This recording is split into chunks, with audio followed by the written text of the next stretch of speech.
and welcome to episode 108.8 of Awakening. It's a lot of in-between episodes here, so yeah. Yep. Wizarding, because today it is Wizard Man's time to shine.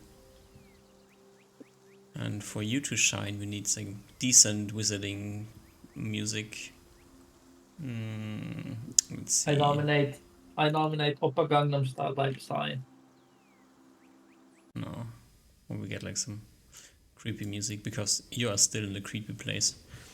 No, To be I'm specific, you not creepy. slightly creepy. You teleport back to the main kingdom and kick the other two to the curb and leave to get shit and then return back to the lighthouse, to the tower, or do you idle around for a bit? No, I think that sounds about right.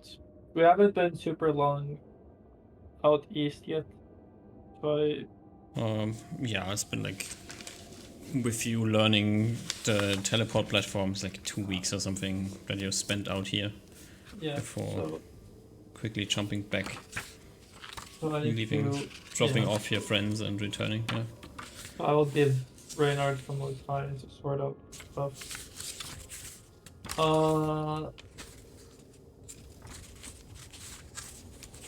Yeah. Let's just quickly like see what we are time wise here. It is now the middle of December, so you had some things set up since the beginning of November. You have like your apprenticeship thing looming in the background somewhere.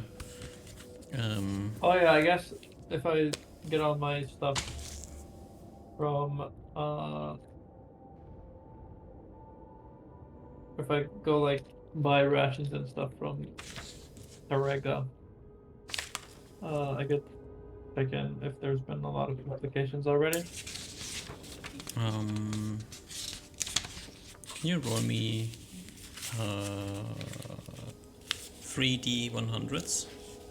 Hmm. Hmm. Hmm. That's very much not average, so I guess it's either a 0 or no.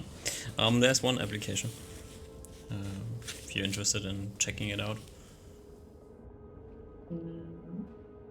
Or you just grab the envelope and throw it in your bag, and when you Well, have time, because you look now, at it. now I don't have my bag of holding, right? So that's with Oliver. So you now just have portable holes. Yeah, and everything needs to go through the hole. Do you have like your component pouches, right? Yeah. Oh, that's true. Probably fitting in there, so. Yeah.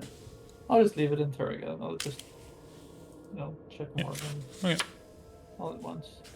But that does remind me that maybe I need to. Well, now that I have a teleport platform, I would just spend half a day, I guess, if I wanted to teleport to or travel to the lab I got from Spila and go dump like money or something there if I want to make space for my portable hole.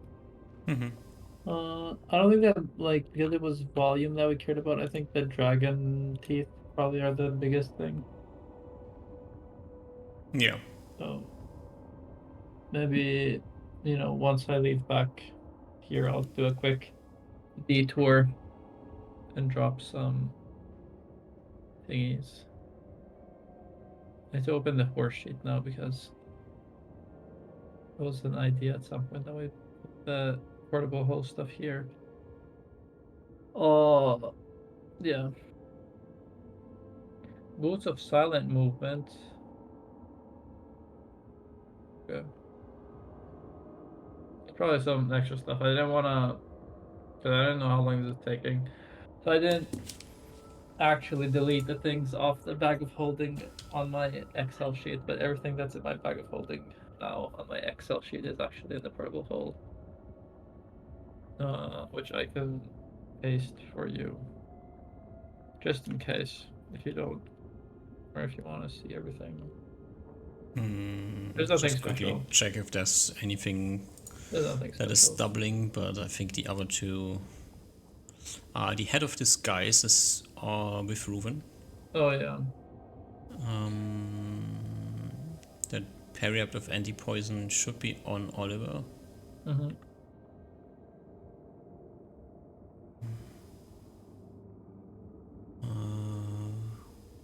And I guess some of They those have things. no potions. That was a thing that came up. Mm-hmm. I Do think they take everything the else is. decanter of endless water with them? It didn't come up, so if Ruven gave it back to you, then you have it, else it's on Ruven. Like, he had it at some point because he was dealing with the sand troll, but since then Okay. it's been somewhere.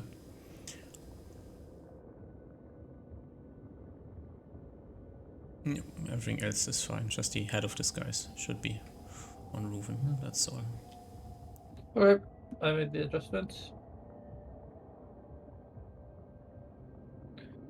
Uh, Alrighty. So you just get like some supplies, say hi, and then go to Spieler's lab to drop off things, or straight back to Darina's tower? yeah, I go to my lab Mm-hmm. to drop off some dragon teeth. It actually is the. If Spila's there, then I probably want to talk to her. The thing by the Spieler is forge, not there. the thing by the forge that uh, blows air into the thing. Mm-hmm. The bellows. Was that created from dragon scales? Does my memory serve me correct? That is a possibility. So I was wondering maybe Spila would know something about Let me see if I dragon have material crafting. anything written down on this.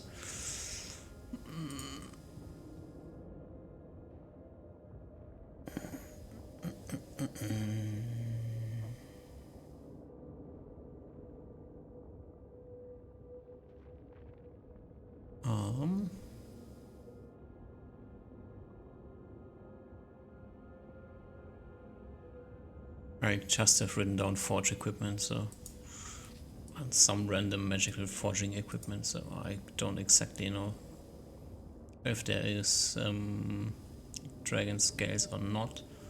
But I think Spieler has. I don't think that she ever had fights with dragons. Okay. So the answer would probably be no. Okay. But she's not here, so if you want to contact her, you can. But it never came I up. need to sending her because she can't be scryed on, right? She had some fringe anti-scrying thing. Potentially, yeah.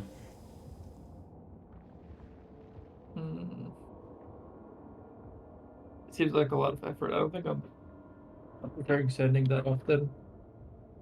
Now that I can, wait, using a crystal ball doesn't take like a long time. Same way magic mirror does. You can just use it. It's around. Yeah. Yeah. So that with that and project self, that's way better than sending. Unless they have scrying protection. Losers. Mm-hmm.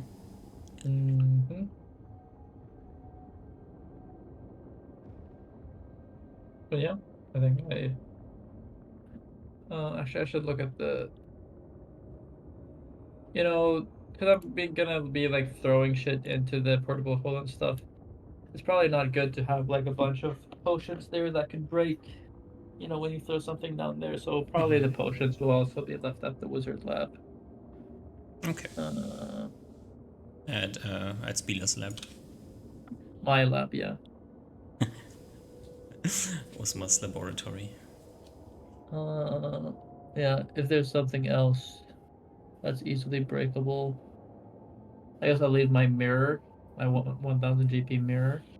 Mhm. I don't really need that anymore. Can I put that crystal ball into my pouches of holding? Does it not fit? Crystal balls, they are a bit large, I think. Yeah. Like some description. 6 inches. Yeah, that's probably too It's big. probably too big for your pouches, yeah. Yeah. Okay. Then I guess I will never throw things recklessly into the portable hole, because otherwise I might damage my crystal ball or scratch it or something. Or maybe you need to get like a container for your crystal ball. Yeah, that's actually true. It doesn't need to be like a fancy container. It just needs to be like a box with maybe some cushioning, but it doesn't need to be like nice cushioning. It can just be like a linen cloth or something wrapped around it and then put into a box. I'll get that in Terrago. Yeah, you can get some random thing. That's fine. Mm-hmm. Mm.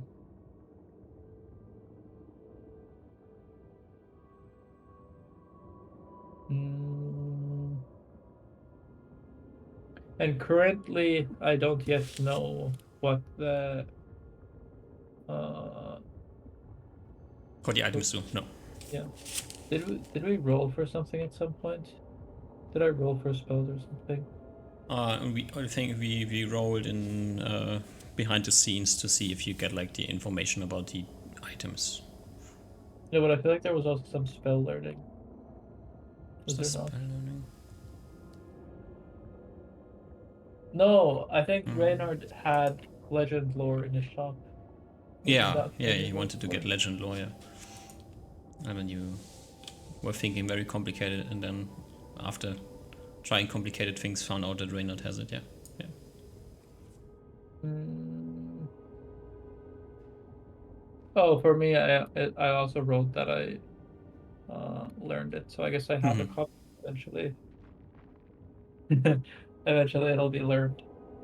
I don't know at what point those. They probably start from that, just to make it easy. So Yeah, so this is like the that's like where the question, do you stay like in Tariga for a few days or do you like immediately jump back? I That's guess like where I'll that question comes into play. maybe I'll stay in Terraria for the time that I learn legend lore. No wait, yeah, I probably tried identifying the items over there because I think that was the motivation for getting the spell. Well, there was probably a place to identifying also. Yeah, I think the legend lore like comes a bit later in the time here. So Okay. let's ignore legend lore for now, and you Okay. get Yeah. things, get moving, and return back to the Arena's Tower a few days later, Yeah. probably after having like moved things around a bit to clear up things, have the necessary things that you need, and Well, back with yeah, Dave. traveling is really easy because I have 5 level 5 spell slots now, so I can prepare a lot of teleports. And you have 3 relatively stable points to teleport with the Yeah.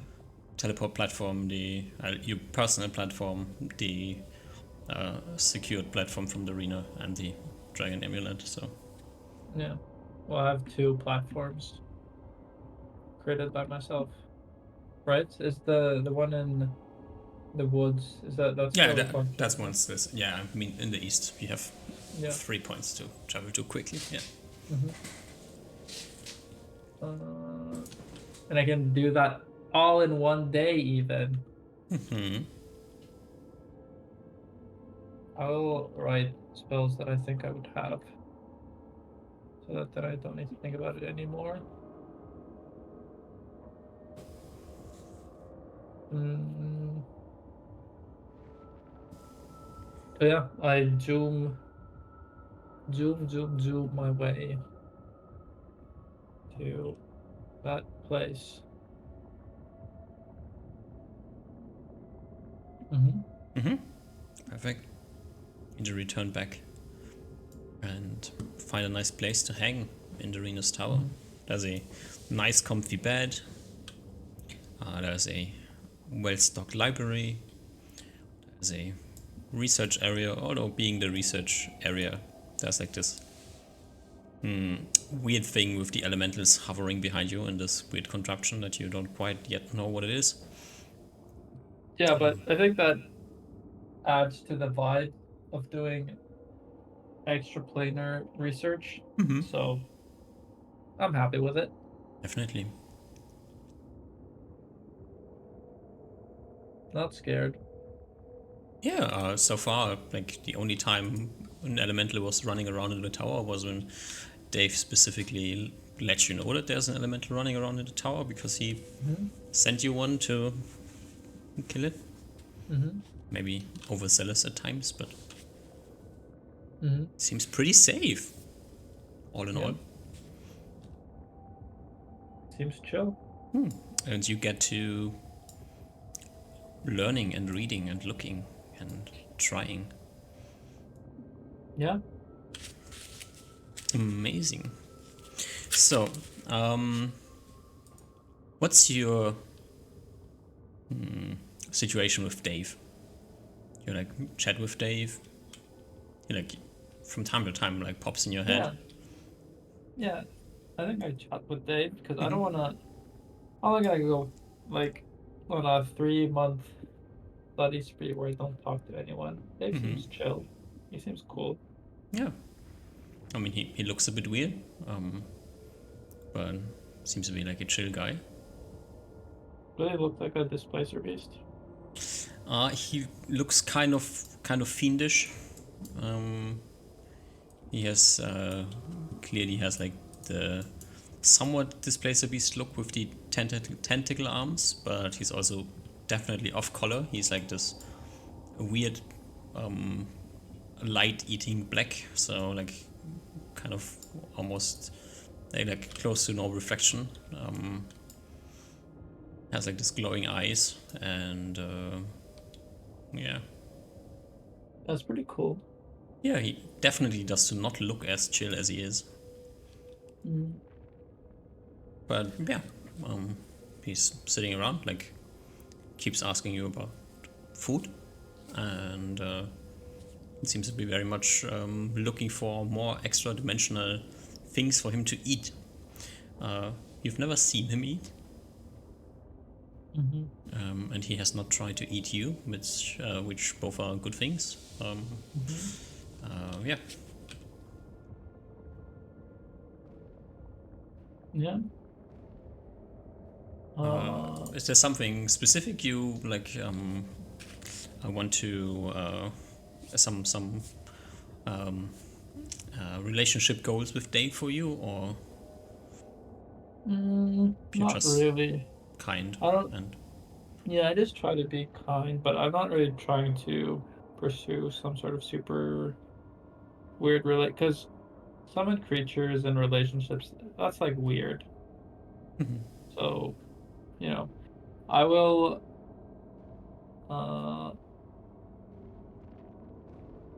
I'm never gonna be like confrontational with them. Like I think I'm gonna be maybe a little bit of I don't know if pushover is the right word, but I'll try to acquiesce to his needs. Uh, since I guess he gets to control the invisible walls. Seems that it is in my best interest to make sure that we're happy. yeah. But I don't go like above and beyond to do anything cool. Okay. Is there anything you want to know from Dave? You ever going to ask him like some pointed questions or anything, or? Mm, I don't think I'm.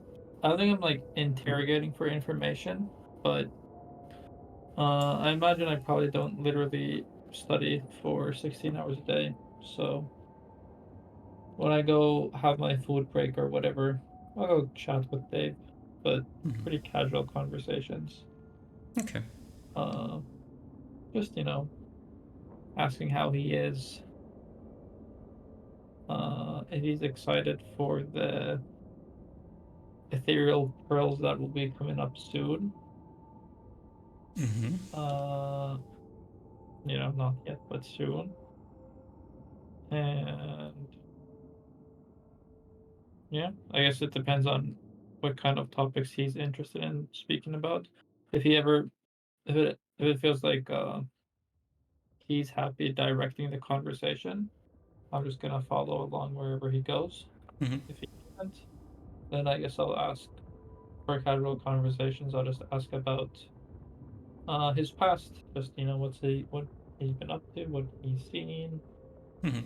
what's the situation here. Okay. But if he feels uncomfortable sharing anything, I'm not gonna ever push. Okay. Great.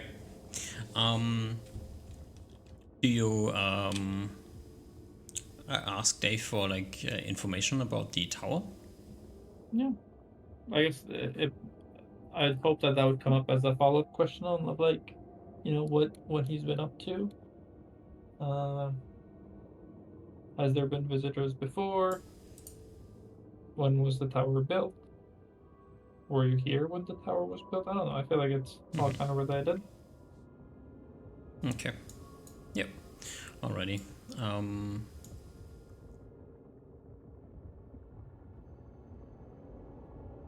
like for this like first part here, Dave seems to be like chill. He's chatting with you. He occasionally like pops in when you're sitting somewhere reading and asks you about what you're reading. He will be like asking about food from time to time, and yeah, about your plans when you're going to get like um, the extraplanar delicacies. And will also like from time to time like give you like pointers when you're looking for specific books, like where they are in the library. Like he seems to know where they are. Mm. So it's like the first part. He is a bit stingy on personal questions, where he seems to not really answer much or like deflect. And if you're not pushing, then that's probably where the conversation on this part ends. Yeah. Okay. So, for the foreseeable time here, you're gonna be sitting around in the library looking at books. Mhm. Maybe at some point, I guess depending on how busy Reuben is, I'll go borrow Reuben to pick up some astral shards from that place where he got the paladin's armor. Yeah, Reuven is Yeah, super busy. I just need like 2 days. Teleport in, teleport out. Yeah, he is busy. Mm, what about the paladin that I helped get the thing? Which one? Aliren? Kaliran? Mm-hmm. Um, oh, yeah, you can probably get Kaliran to help you with this. Mm-hmm. So if at some point I feel like I want to give Dave a treat, maybe I'll pull one of the marshals just so I don't have to go alone. Mm-hmm. A quick teleport in, probably using Dragon Amulet, dispel magic, then put that thing back so it's still sealed, make some horses, or, travel down the mountain, make some horses, and go to the right place. And Mm-hmm. Yeah, I think that should be easily doable for you. Uh, you kind of know the location of the cave, more or less. You have ways to avoid danger, so maybe if you run into like a lightning lizard or something, you can quickly retreat with the amulet and like redo it.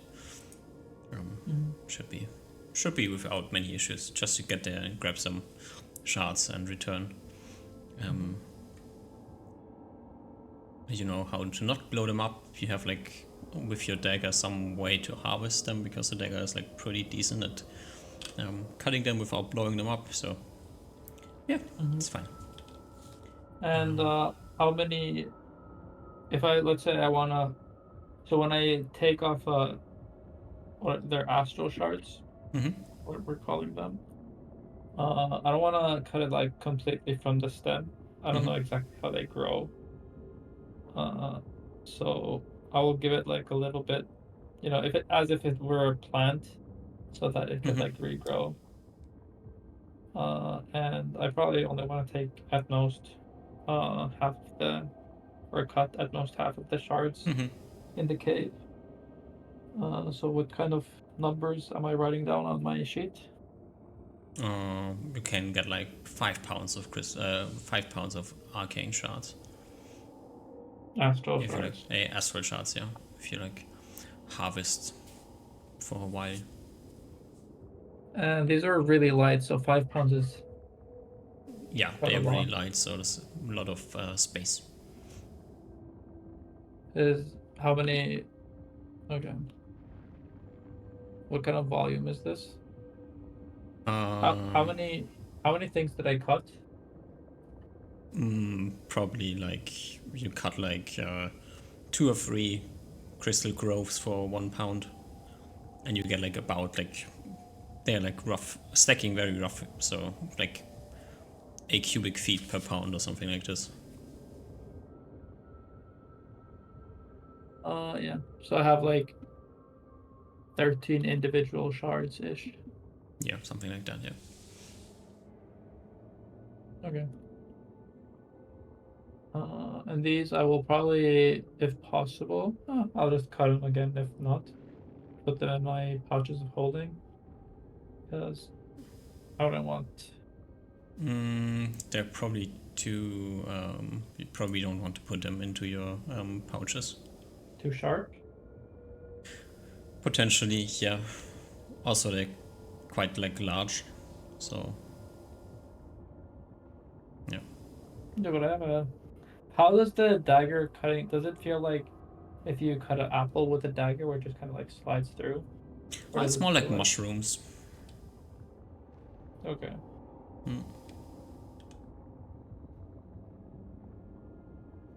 Okay, sure. It's a very odd feeling because like touching them, like they're clearly crystals. They're clearly hard, and then your dagger like cuts through them like kind of like mushrooms. It's off. But is it like for an apple? If I put a dagger into an apple, it just kind of cuts off really nicely. But for a mushroom, because it's like I don't know what the English term is, but it's like spongy. It pushes into it, so it's so actually because it's like I don't know if it's because it's softer, or if it's because it's less dense or what. But like cutting it is actually a little bit more awkward because like a thing doesn't like it's harder to push against a knife. Yeah, it's a bit awkward. Yeah.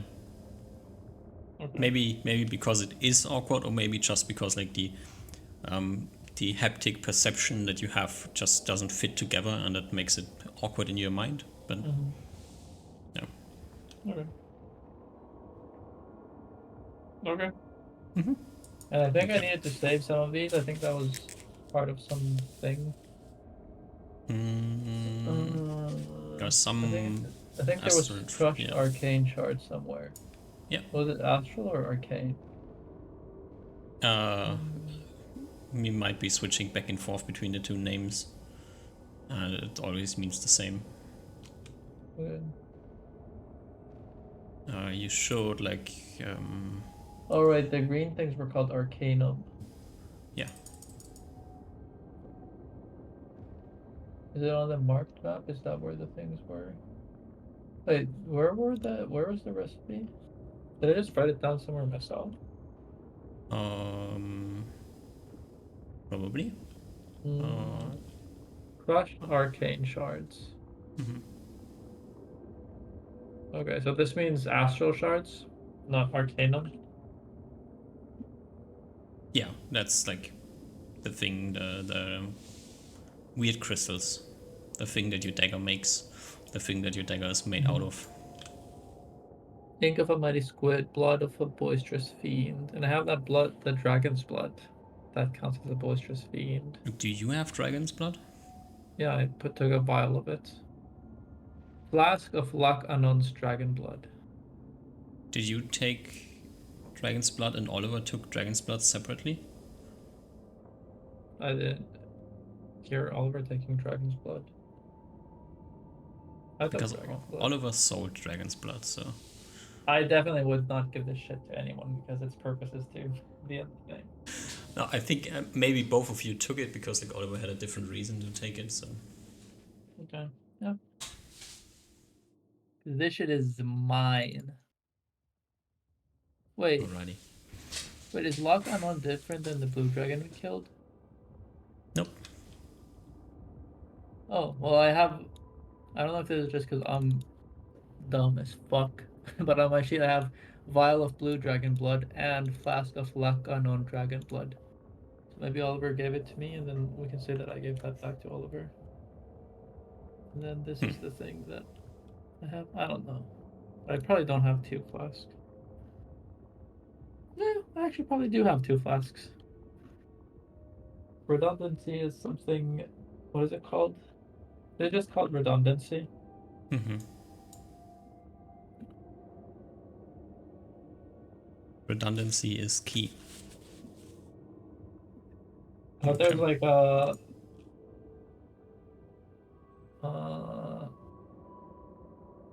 like an engineering acronym where the R is redundancy, but I can't think of what it's called. Nope, me neither. Wait. What is it called when you have RAID, but like 2 disks store the same data? Is that the redundant array of inexpensive disks? Yes, so when you have RAID disks, yes, exactly. Okay. That's what Osmar was thinking. Okay. Probably, yeah. Most likely. Mhm. That's why you have multiple copies of your spellbooks. Kind of, almost. Mm-hmm. Not really. I don't have multiple copies. I probably should, right? I mean, any good wizard from time to time like attempts to compress his spellbook Mm-hmm. to write the spells in a shorter form, because like with more knowledge and more use, you like don't need everything like written down as you did like when you first tried to learn something. So you want to like compress your spellbooks down, which if you paid close attention to the leveled spellbooks from Spieler, they are all maxed out with low as possible page numbers. Mm-hmm. Yeah. But with extra dimensional space, just feels like a waste of time. Sure. As long as you have access to your extra dimensional space and never have to carry your spellbooks somewhere else and don't accidentally blow up your extra dimensional space, everything's fine. Yeah. Then again, 50 pounds of books are harder to steal than 1 handkerchief. Not if I keister the handkerchief. Alrighty. Okay, so now the real thing that is happening here. You are looking into the plains. The planes, and we're not talking about Airbuses. No, we're talking about planes of existence.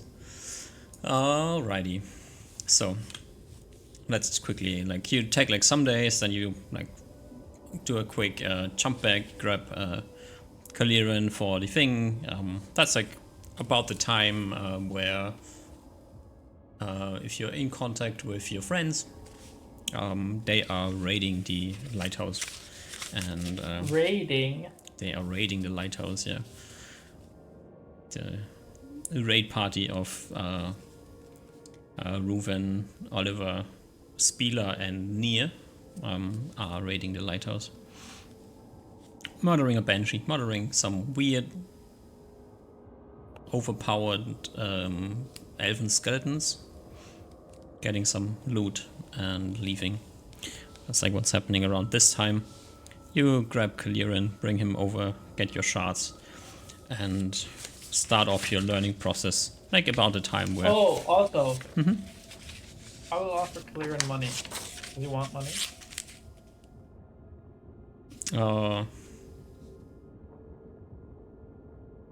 He's kind of indifferent.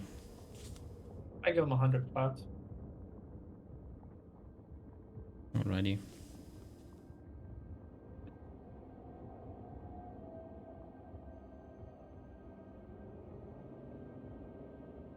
So after like 2 weeks of miscellaneous things, you get like settled down and start burying your face in books.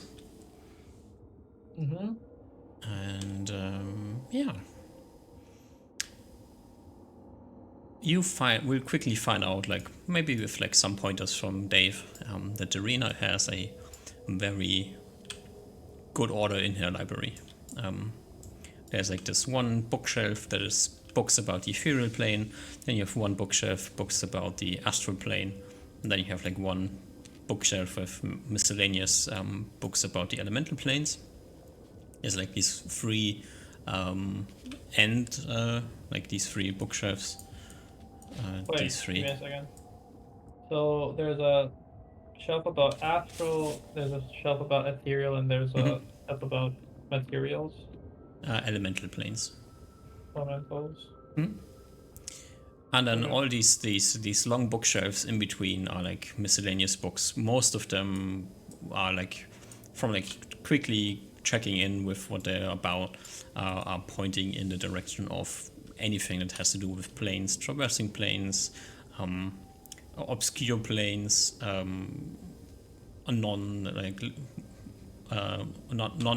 not so straightforward planes, and then like that's like just quickly perusing the things. So that's like your starting point, getting like settled with the library. Okay.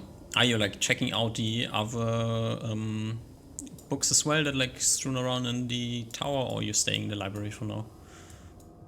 It's like what's your process here? Do you want to get like an overview of like what kind of information you find in the tower, generally speaking, or are you like focused on what you're looking for here? And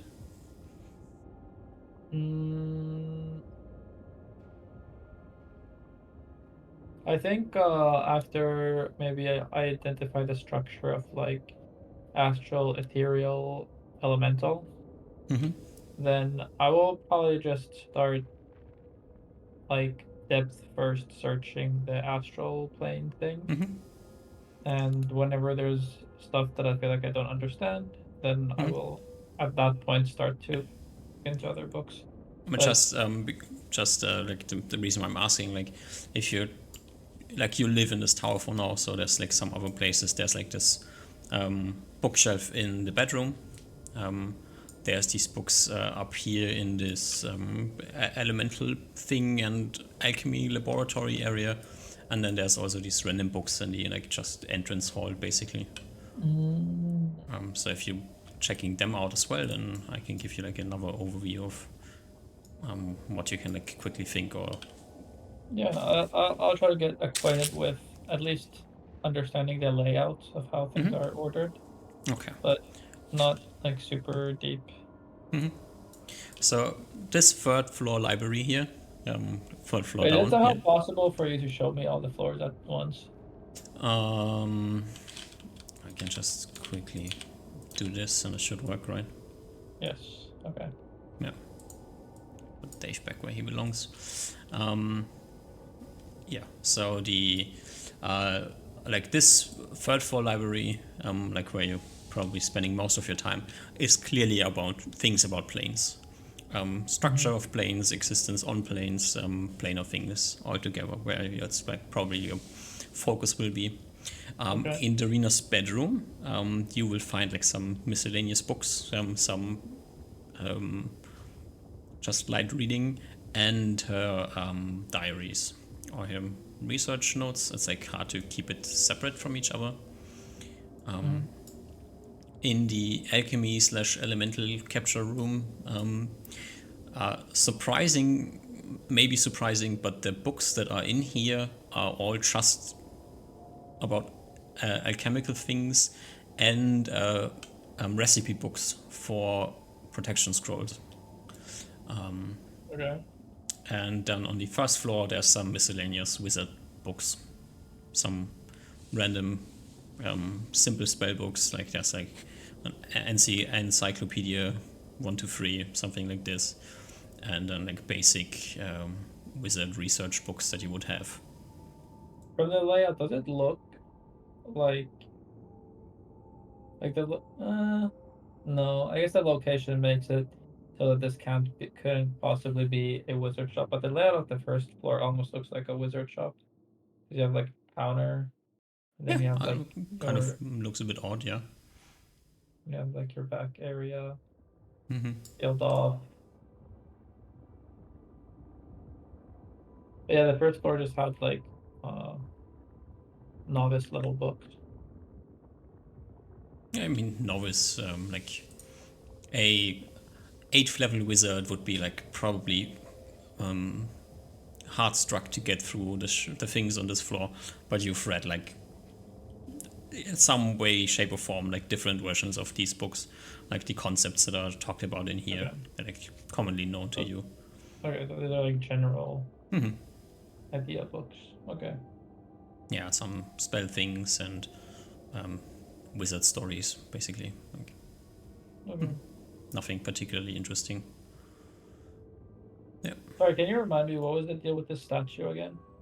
just a statue. Why do you say it like that? Because it's just a statue. A statue of what? Um, a random thing. Okay.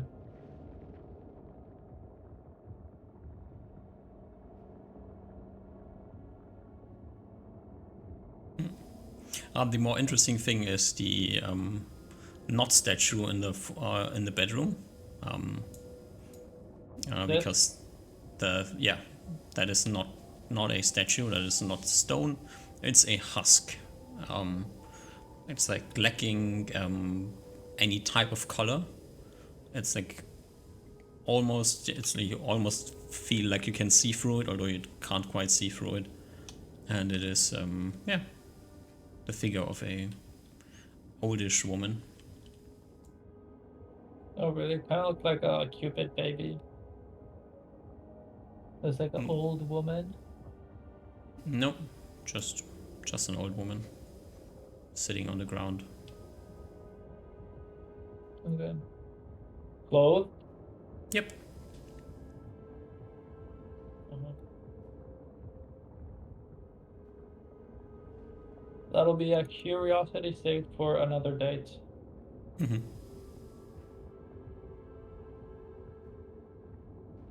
But yeah, after I get acquainted with the things, uh, I will, I guess, try to, probably within the time that I get acquainted, because I imagine that's gonna take longer than one day. Mm-hmm. I will do the attempt of identifying the items. Mm-hmm. And actually, I got some properties on one of them, right? Uh, I was able to deduce one of the. Yeah, the stuff of Things. the elementalist. Yeah. You like just were able to like pinpoint from your knowledge of magical items, and then the other two things are completely lost to you. Yeah. And then after the period of learning the general layout of the laboratory, I think uh I think I will structure my reading as like uh so if I have, let's say, because I want to eat and probably like poop and stuff, and maybe chill. Let's say that I do 12 hours of reading a day, then probably 10 hours of that is probably gonna be here in the library room about astral stuff, or if it seems that, you know, something is getting stuck and it leads me to another direction, then follow that lead. But everything will be initiated from there, and then for 2 hours after this, I will spend reading uh Darina's journals and stuff as like a chill kind of half Okay. entertainment Yep. thing. So you start like looking into the astral plane books, and after like reading the first like few concepts that come across, you're quite certain that you could like continue reading about the astral plane, although like kind of there's things like just basic concepts like of how our planes are arranged that you don't yet understand, and make like things tricky from time to time. Like there's this talks about tendrils and pools, and then like pools linking to other planes of existence, but then you like some things are like not making sense to you. Yeah. And then at that point, I would Yeah. look for probably a book in one of these more populated shelves that would quickly answer. So am I going like giving like one concept 1 week in times to like understand like the general concept. So after like running into the lack of fundamentals problem here, you spend like the first week looking into fundamentals. And you get like this general overview of like what planes exist, what planes are we usually talking about, how are they arranged, and what you get to is that you have like the prime material plane, that's the plane that you are on, yeah, and the prime material plane is surrounded by the elemental planes on the horizontal axis and by the astral and the ethereal plane on the vertical axis, which is like higher dimensional stuff. You can Is it like still just like, is there only two axes? there's only two axes that they talk that are like in the fundamental concept here. Okay. Yeah. So, oh my god, this is such a bad alert. Wait. Uh, Maybe red is a better color. And let's just Okay. like quickly jump to a thing that we can like mark things on. Let's go to an empty page here. Story maps. Just quickly go here so we can do some drawings on an empty page. Okay. So then I get to reselect my color. Wait. It doesn't automatically reset color. I think it's only resets when you reload. I think this is my color. Oh my god, so bad.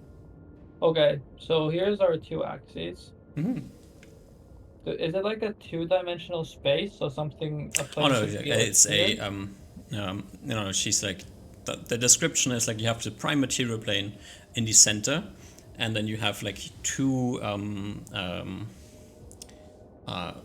planar orientations running through it. The horizontal orientation and the vertical orientation. So Okay. it describes like this. As I said, it's like high dimension problems here. But if you break it down to 3 dimensions, you have like the prime material plane in the center, and then circling around it the 4 elemental planes on the horizontal orientation, and in the vertical orientation you have the ethereal and the astral plane. Okay, but so is this idea that we're reducing the planes down to, is it a three-dimensional concept or a two-dimensional concept? 3-dimensional. Okay, so there's horizontal, vertical, and whatever the Z direction is called. As I said, horizontal like planar. It's like a point that is getting cut through by 2 planes. It's a point that is being cut through. You have like your prime your PMP here, and then you have like one plane that is like cutting it horizontal. Okay. And one plane that is cutting it like vertical. Okay. You know what I mean? Yeah. Yeah, okay. And here we have like the elemental planes that are like on the Okay. horizontal, and then on the vertical we have the astral and the ethereal. Yeah. Okay. Yep. Okay. I Okay. understand. That's like a problem with like, talking about planes at the same time and meaning two Yeah. different things. Yeah. Yeah. Okay. Okay. That makes sense. So this is like the fundamental array of planes. You have the air, water, earth, and fire planes that are like surrounding the prime material plane and like basically are like the building blocks of things. Mm-hmm. And then you have the astral and the ethereal plane with like from what you can like understand here, the astral plane being like the plane where like concepts and ideas like lie, and the ethereal plane where structural things lie. So how do I put this? Like the printing instructions for what you see in the prime material plane. Wait, sorry, can you repeat that? What plane was it where these things were On the astral plane, there's like all things that like you that you like conceptualize, like ideas, what this means, what Okay. this is. Like that's like the array in the astral plane, and then on the ethereal plane we have like basically just like how are things like connected. That's like kind of stored in the ethereal plane. Okay. So if you see like a tree, the what you see, the tree, and what the tree is to you, that has like becomes like its meaning from things in the astral plane, becomes all of his building blocks from the elemental planes, and how these building blocks are arranged comes basically from the ethereal plane. That's like the general concept that you find in these books here. Okay. How true this is and how well that works, but whatever. I have one quick question. Mm-hmm. Do the books refer to this thing as anything? So like this, I guess, two-dimensional plane that cuts through that the like elemental planes lie on? That's like Is the elemental planes. okay, so the two-dimensional plane formed by the elemental planes Mm-hmm. is called the elemental planes. Mm-hmm. Okay. They seem to be like connected in some way, shape, or form. They all exist in the same planar array here. But they like at the same time they're like four distinct planes, but also like one plane. For the ethereal and the astral plane, there are very distinct things. Mm-hmm. There's also like no direct like you can like wander from one elemental plane to the next. You could never wander from the ethereal plane to the astral plane by accident. You always have to travel through the prime material plane. Okay. Okay. Sorry, wait. You always need to travel through the ethereal plane to the astral plane? If you want to go from astral to ethereal, you will have to cross basically the elemental plane's boundary between these two things, which the first place would be the prime material plane. Yeah, you could do that. Yeah. Yeah, you could also go like through the plane of fire, but why would you? Yeah. Okay. Okay. Interesting. Okay. Mm-hmm. Yeah, that makes sense.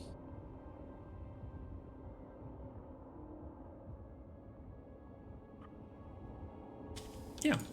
So that's like the basic setup of planes that you like get like this idea, what they are, where they are, like where they are is like, as I said, higher dimensional problems, but at least you understand that they exist and that they have some sort of meaning, and like this, the things and what their things are and how their things are is like kind of interconnected. So, with this basic planar setup, which is also referred to the central planar construct. Central planar construct. Mm-hmm. This name refers to the idea that the material plane is in some way like a central plane. Like the central Or- planar construct refers to the 7 planes basically that make up your existence, Okay. more or less. Central planar construct. And for the naming of this, why do they use the term central? That's like something you will understand later. Okay. Interesting. Yeah. Okay. I'm just giving you the name here so you can write it down in your informations. And then like later down the line, construct. you know, we will add on to the central planar construct with other things. And then it will make sense why it is the central planar construct. Okay. Interesting. This is very cool. Alrighty. After like getting a short sidetrack by learning about planes, generally speaking, do you go back to learning about the astral plane, or do you try to find out more general things, like where's your interest getting pulled here?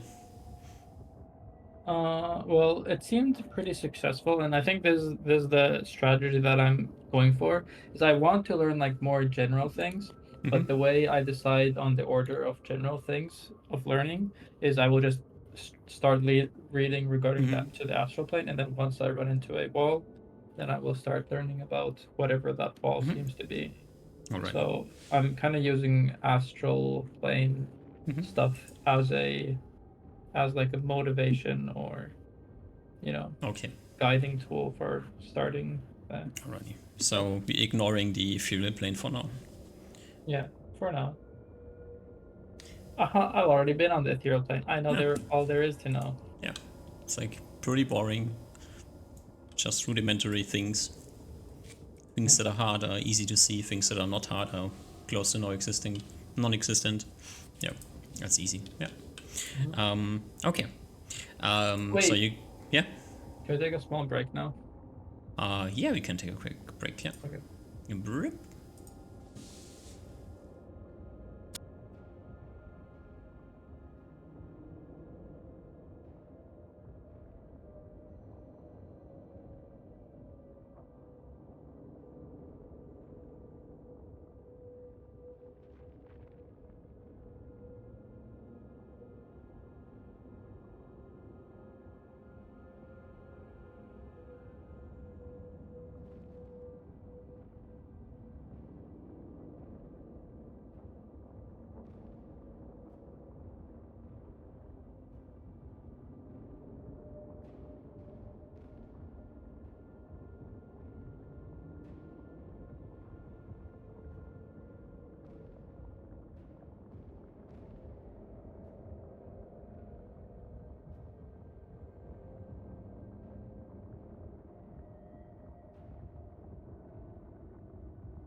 Oppa Gangnam Style.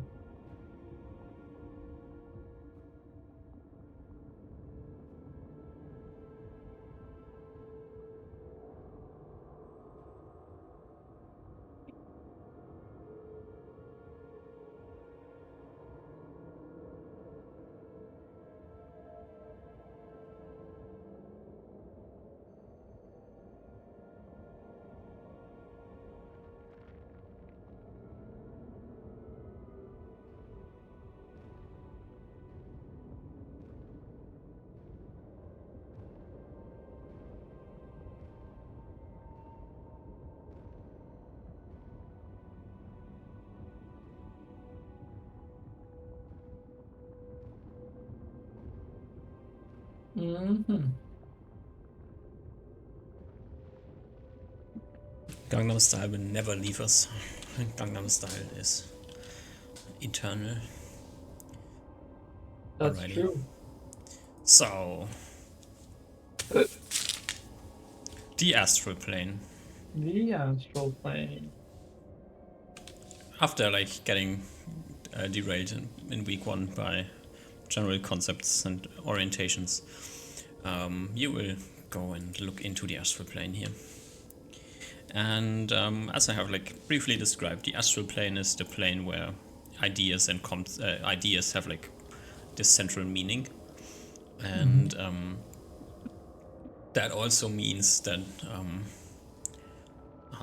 the things on the astral plane, although your mind interprets them as the things that you think that they are not that. Wait. You see a rock on the astral plane. Are you convinced that you see a rock? Your mind interprets that as a rock, but it isn't a rock. It's just like the your mind's interpretation of a rock. There are real things on the astral plane if you're really on the astral plane, and there might be a rock on the astral plane. It might not look the same to everybody, but it will act the same for everybody. Why that is important is for 2 reasons. One, on the astral plane, it does not matter how strong you are, it just matters how smart you are. And it doesn't matter how dexterous you are, it matters how well you can use your mind. So, as you have like already learned like some times ago, your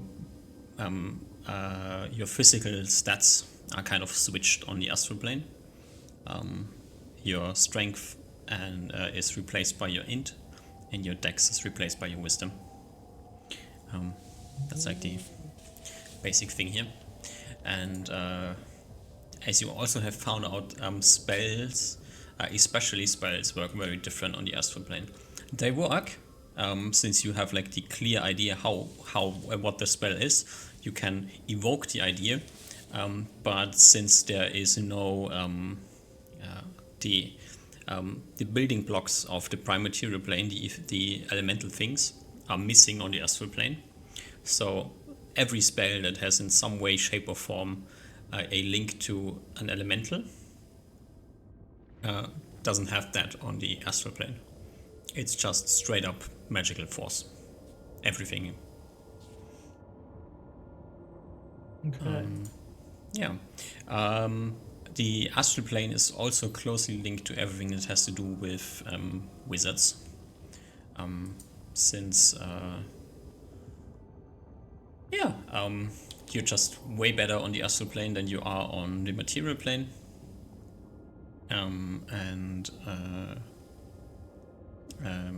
The material restrictions you have while being on the prime material plane are not there.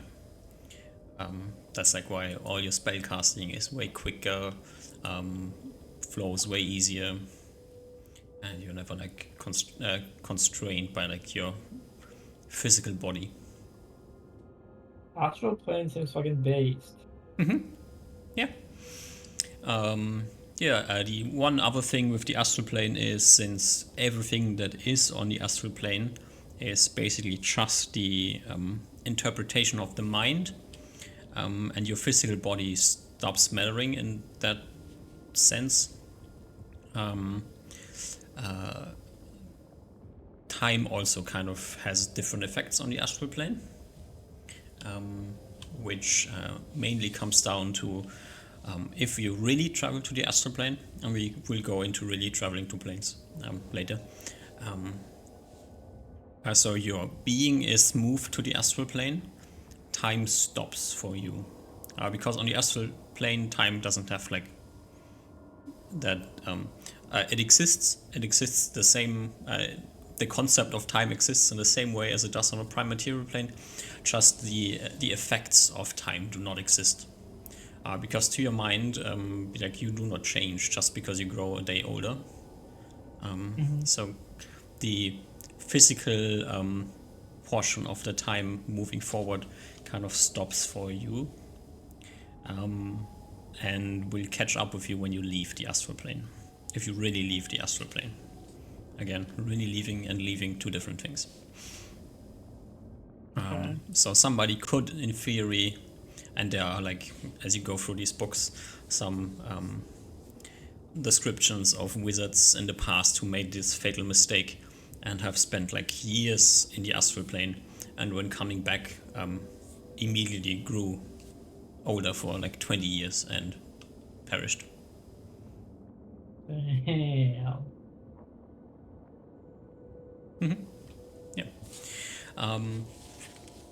Also, the astral plane is home to some weird things. The major weird things that you will encounter on the astral plane, apart from like some weird creatures, but there's like some descriptions. These weird yellow alien monsters, the Githyanki that you ran into when you were on the astral plane. They seem to be somewhat native, but also not quite native to the astral plane. And there's like large whales that swim through the astral plane, like this, like the living creatures. And apart from the living creatures, there's also something that's like referred to like tendrils or tubes that run through the astral plane. And from what you get for now, they seem to be like some sort of links between places. Which One of could the be properties on the dagger was that it was able to cut these links, correct? in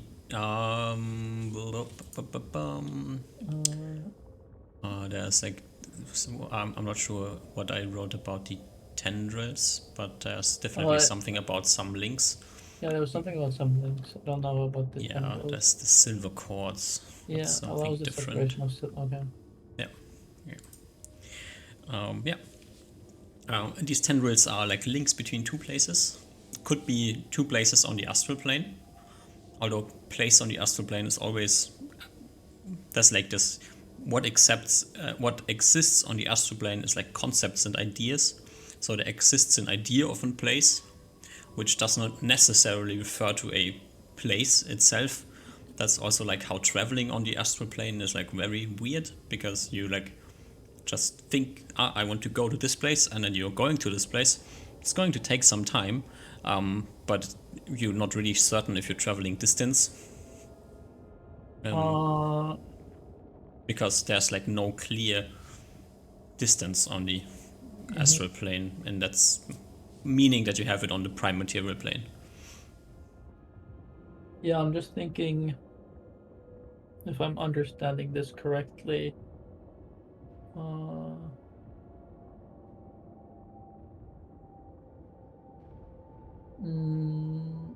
What was the thing that we found in that one place, the Kassirian thing? Yeah. Did they call it their home? The place where we could find if we did the like the ascension or something? Where is this written down? Good question. Where is it written down? Did you write it down? Did you lose it?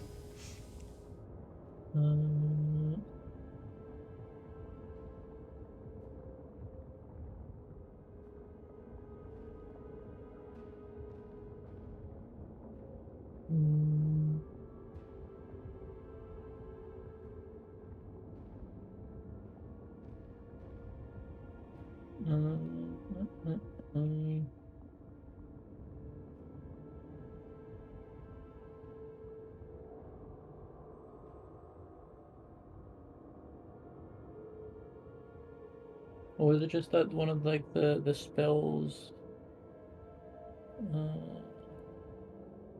reveal destination is what that thing was called. And then there was like some spell called estate transference. Mm-hmm. It was on a scroll, I think. Just because I guess if astral plane is something about concepts and stuff. Oh, so on the astral plane, by the way, things like numbers would exist. Like in the real world where we need like, you have one something, one apple or something. Like the abstract idea of one would exist on the astral plane. Mm-hmm. What does that look like? Just what your mind can comprehend. So if my mind cannot comprehend one except for in a instance of one, so if I couldn't conceptualize the abstract idea of one, then would I just Mm-hmm. not see it on the astral plane if it were there? Or would I Basically, see like a apple? Like, oh, that's one depends apple. on like what your mind would like refer to as one. Mm. I mean, Mm. does a abstract concept of a one exist? Your mind is the limit here. Mm. Yeah, one is just that set containing the empty set, obviously. Mm-hmm. Uh, Not particularly helpful, but yeah. uh, do I not have this written down anywhere?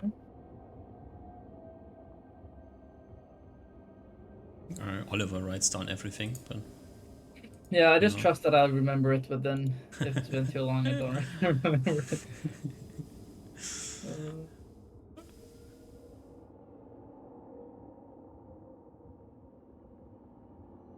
Because like I have so many files on my computer just saved as like asd.txt or something. Mm-hmm. Like one of these DnD things was cool.txt.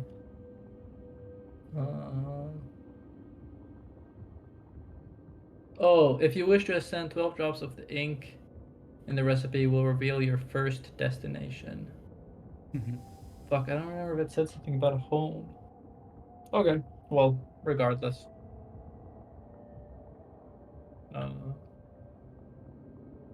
Where did we leave off?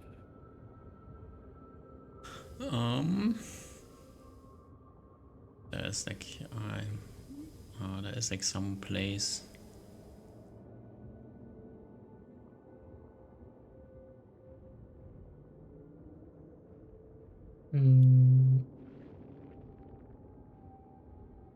I think the thing that the magic mouth spoke to you. That's like the thing you're thinking about. Oh, maybe. Then I wouldn't have written it down. No, but you wrote it down somewhere. Yeah, I have it written down somewhere, obviously. But You stand at the entrance to the home. Yes, the home of the Caesarian order. Yes, I do remember that word. I'm not crazy. yeah, something Caesarian order, something astral plane. Something might be a link there, but also who knows.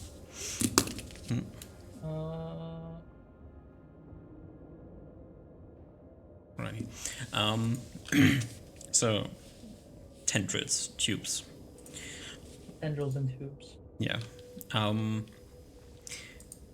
It's not quite clear if you can enter a tendril from everywhere, or if you have to enter into the tendril from like a specific location. It definitely connects two things. It could also connect to a different plane. There's something else that is called color pools, and color pools are kind of transfer portals from the astral plane to different planes. They just seem to exist on the astral plane for some reason. When the... Oh, yeah, never mind. So, color pools are also two-dimensional. That makes it a bit difficult because you can't see them from every direction. You could, in theory, accidentally run into a color pool.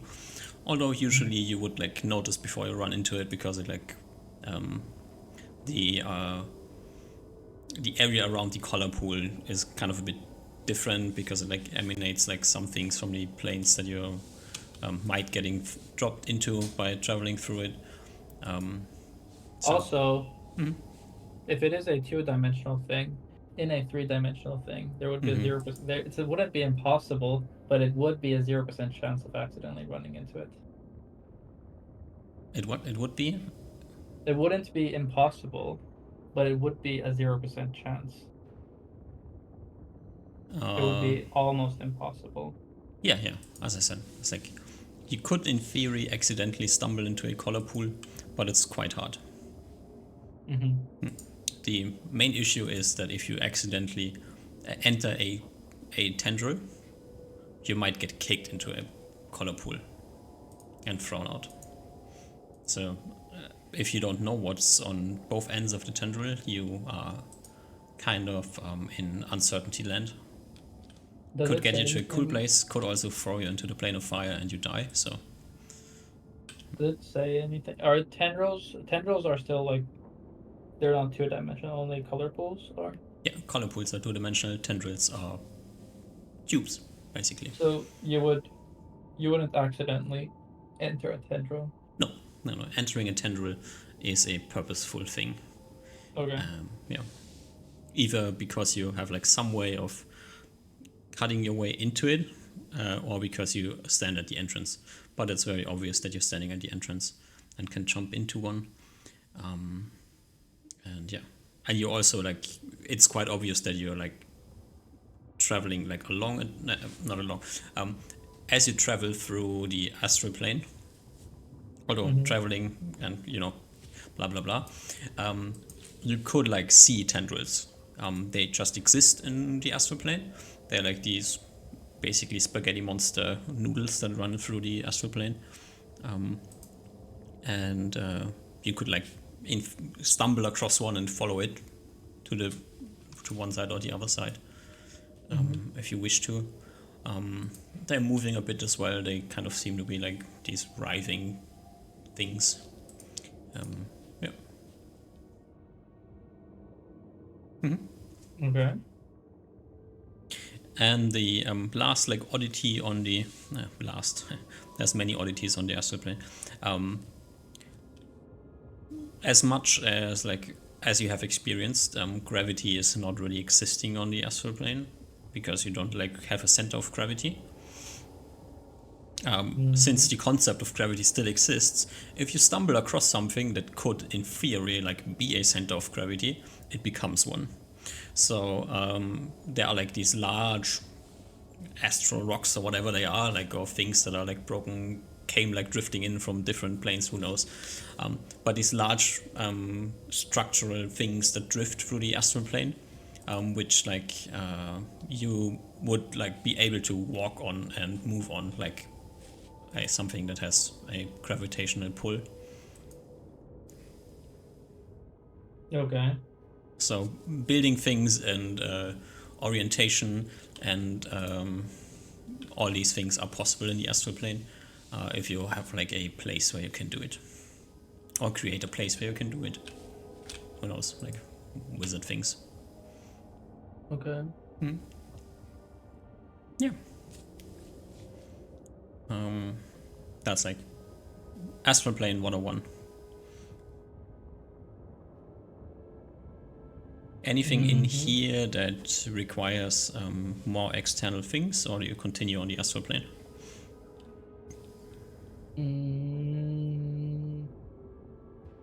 And also, I don't know if you have like if you read it already, but I gave you access to Darina's journal. Yeah, but I think my character maybe doesn't have access to it yet. I think I did read it at some point, but I will not reread it to remind myself because I don't know if I fully read everything there yet. Yeah. Like we're like passing weeks here, so that's like why I'm bringing it up. Okay. So you could So I stumble am across allowed to things in the open it. journal that like, So I am allowed to open it now. yeah, sure. Okay. I should wait. Let me just save this as supercool.txt and open it on a different application because this is hurting my eyes. There, that's right next to cool.txt. And then let me do this. And then let me do that. I'll do this. This. This. Mm.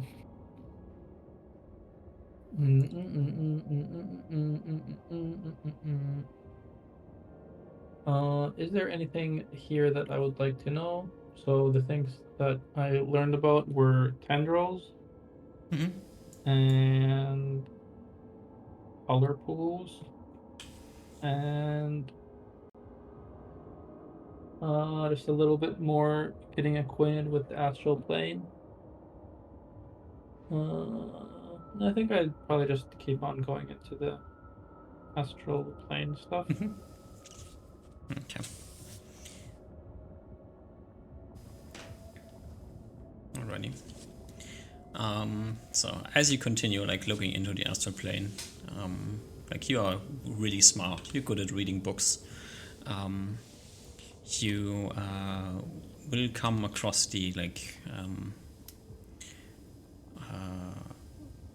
more esoteric things. Darina has like a bookshelf organized for her research that she was doing.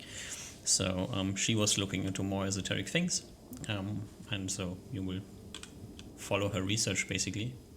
And yeah, the more esoteric things is that there are things that exist behind the astral plane. At least that's like what she like finds in her writings and also in some. Actually, wait. Can you go back to the drawing Yep. screen? Okay. If there's any sort of notion ever in like distance in this like three-dimensional plane where the planes exist, I'm super interested. Define distance. Well, is there, well, that's kind of what I'm looking for, is a definition of distance. Okay. Like, would you say something like, is there some sort of concept like the water plane is 5,000 some units away from the material plane? Okay, if you come across something like this, I will point it out. For now, this is not what it what like you stumble across. But it is something that I want to keep an eye out for. So if we have like the astral plane here, what you will stumble across is that the astral plane is behind the astral plane. There exists some more fundamental things that are like really hard to describe. But basically, somewhere behind the astral plane and acting through the astral plane are something called the energy planes. Energy plane. Yeah. There is a positive energy plane and a negative energy plane. Yeah. I've heard about this in undead research, right? Yeah, the negative energy plane comes up from time to time, yeah. Although there's like some things, but we'll get to that.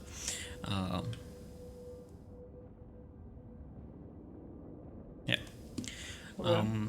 Yeah, and for the negative energy plane and the positive energy plane, Nep and Pep. There exists like some, like they are like really, really conceptual planes. Like there's no description of what they are like. You find like zero description of what they are like. You just like find these wondrous explanations of their existence, and they seem to have some sort of meaning in the planar construct. Although they, as I said, there's like no description of anybody ever traveling to these planes, or no description of anybody ever seeing anything on these planes. No idea how you could reach these planes.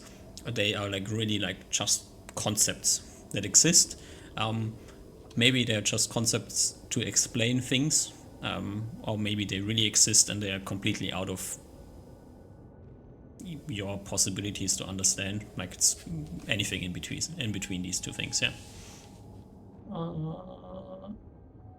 Okay. Mm-hmm.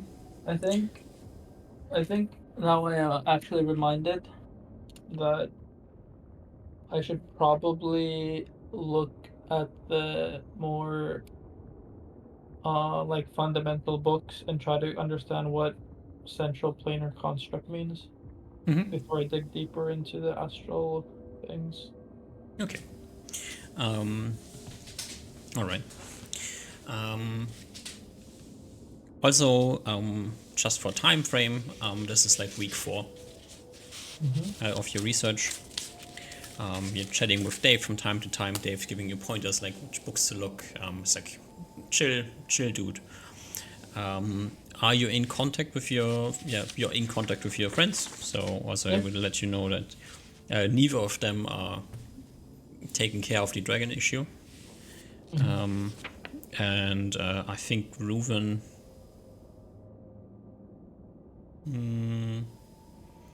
is sitting in the rain.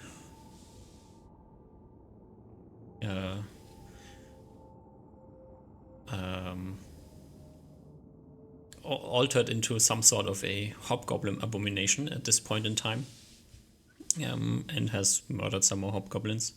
And Oliver is he's like he has the head of disguise. So okay. and I think Oliver is running around looking for paladins. Not quite sure when he leaves to Hatana, but I think he's still like wandering around looking for things. Maybe he's in Toriga looking at young women. That's like something that happened, but whatever. How young? Under 15? Ew. No, not under Average 15. paladin behavior. Yeah, he's definitely doing average paladin behavior, yeah. But yeah. Yep, so that's like what your friends are up to. So if you wish to take care of the dragon at some point in time, like it's been a month without the other two doing anything. Yeah, I in my project selves, I angrily no. I just calmly asked Ruben to handle it. But yeah, Ruben is like really busy sitting in the rain here. yeah, I have a foreboding feeling that he won't handle it, but I ask him, would you be so kind? Or have you thought of a way to figure out what to do with the dragons? The answer is no, and he also has not quite figured out when he is done with sitting in the rain, so could take a month before he is done with sitting in the rain. I shake my head. But first, before handling that, I need to understand what the fuck is a central planar construct. Okay, alrighty. So, you head back into general research and try to understand what the central planar construct is, which is the point where you run across the name central planar construct. And this is like really esoteric shit. But there's like this theory of different prime material planes existing.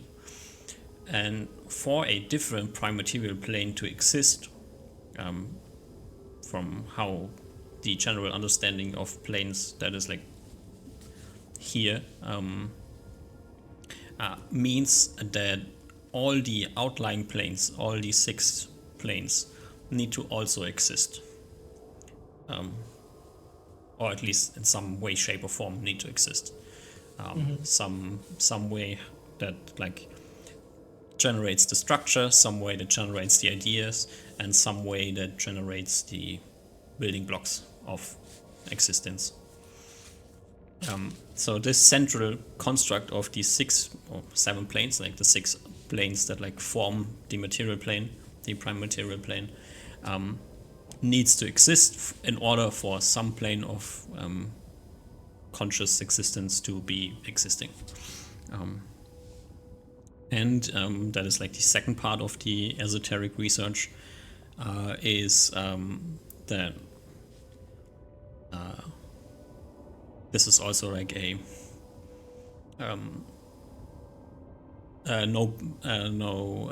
no books like speak about traveling there or somebody having traveled there, but that is the theory that to everything that exists on your prime material plane, that there must also exist a negative of this plane, which would be usually referred to as the shadow plane.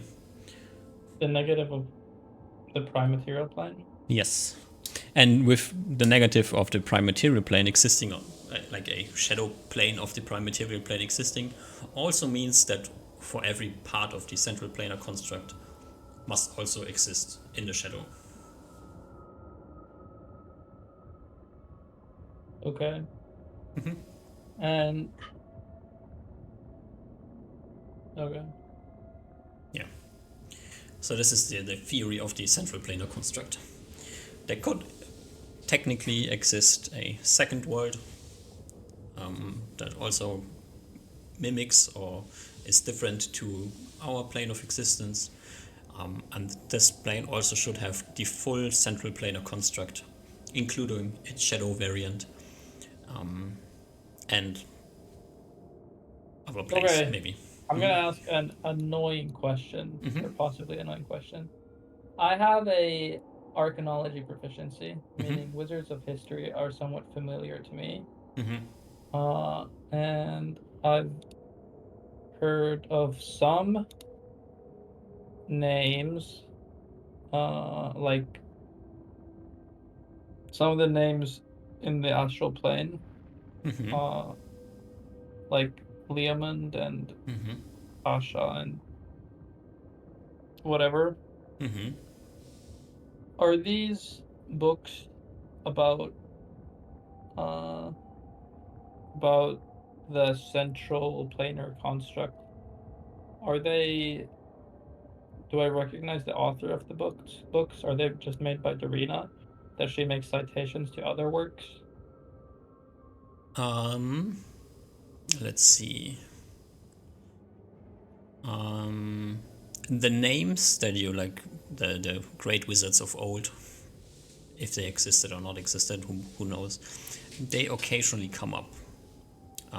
But none of the books are written by these wizards, and a lot of the things that you read is literally Darina's research material. Okay. So there's like some books written by other people, but in this like central area, like everything that you're like reading about the astral plane is like 50% written by Darina and 50% other books. And the central planar construct, that's like the research work of like some specific person that like postulates that theory, and where this name comes from, no name that you recognize. Okay. But this person like will from time to time like reference one of the wizards of old. Yeah. Okay. And is there some sort of reference standard? Like, will he just say like, "Oh, as Leonum said," or would he write like, "Oh, as Leonum said here in this book on this page"? No, it's like more like as it has been told by Lehman when he traveled to the astral plane and returned, the ABC. Okay. Yeah. So It's I'm more not like getting. medieval things. Yeah.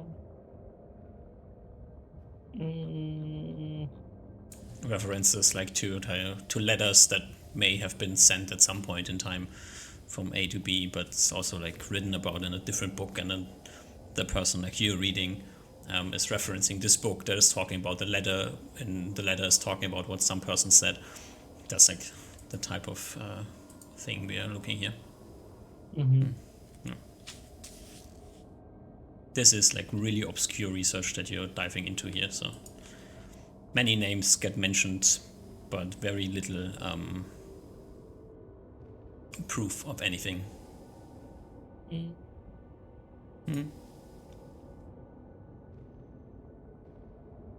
And then like you're like reading these books, and then you're reading parallel to this like Darina's research that seems to like follow along certain things in these books, like certain concepts in these books that she seems to believe to be true, and she seems to have in some way, shape or form been able to verify as true. Okay. That's good. And then with the central planar construct thing, the construct exists and it makes sense, and then like it's kind of like postulations about things we will find out in 50 years maybe. So we accept this as true because we have no other way to we don't have a way to prove it's not true, and it makes sense. It's kind of And is currently the existence of shadow planes, are those postulates, or has someone visited these planes? in the research and in these books it is postulated that they exist. Okay. Okay. And you have never heard anybody talk about shadow planes, so I heard someone talk about shadow dragons, right? in theory that could be something you might have heard. Could also just be me accidentally saying shadow dragon. Yeah. I mean, there's like this weird midnight dragon that you encountered once, but you never looked into it. So who knows? Maybe it's the famous shadow dragon, or maybe it's not. Mm-hmm. Alrighty. And was it the case that vampires existed halfly in the negative energy plane? That's like one of these weird things, yeah. Hmm. Then again, maybe divine research and arcane research don't align very well with each other. Yeah. But from like your understanding of undead things, the negative energy plane is like very much a driving force behind undead creatures. But I haven't heard much about the positive energy plane. Somehow you haven't, yeah.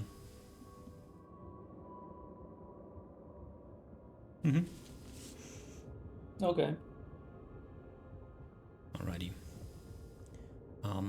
Is your central planar construct you happy with then?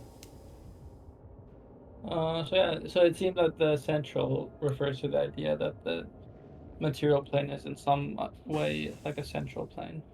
Oh, actually, because it said that like the central or the material plane requires the existence of what, 6 other planes. Uh, does it mention at all that the 6 other, or does it somehow state that the 6 other planes have to exist before the material plane and then it gets born, or does they? It's a chicken egg problem, and Okay. like if you're reading like a treaty about the central planar construct, it doesn't specifically say it has to have all these 6 planes, just like the 3 things: the ideas, the material components, and the printing instructions, basically. So maybe somewhere in some shape or form there exists a prime material plane that only has like 3 elemental planes or like Mhm. 8 elemental planes. It's probably impossible to have like more than one ethereal and more than one astral plane, but in theory, elemental planes could have different makeups. And could a, for instance, elemental plane of fire, could that function as the fire plane for two different material planes? That is a great question, but is not really answered. Okay. If it's answered, then mostly no, because every elemental plane also references the astral and the ethereal plane. The astral and okay. For things to exist on the fire plane, I mean everything's made out of fire, but it's still made out of, and it still exists. So the idea of the thing exists on the fire plane, and the instruction, what it looks like, exists on the fire plane. So it's some way linked to the ethereal and the astral plane. Yeah, but for example, if here's the prime material plane, here's the other things.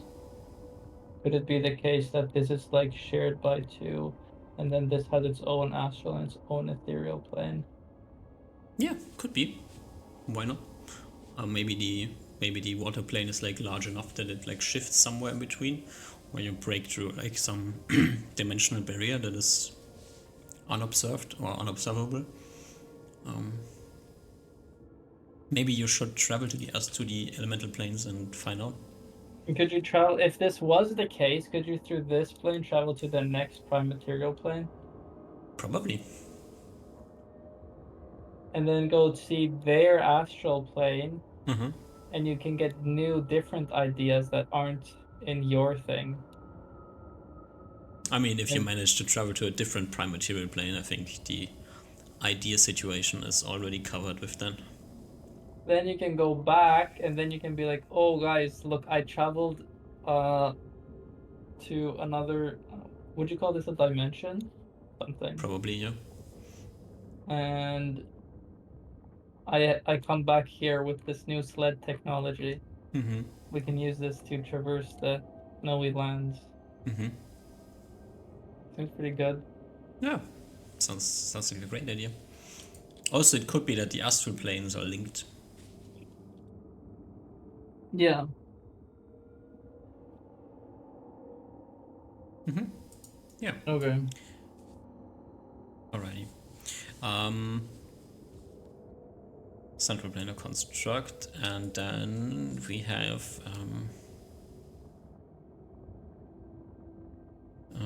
okay, yeah, great ideas about the central planar construct. Going back to the obscure research about the astral plane, there's these places behind the astral plane. Mm-hmm.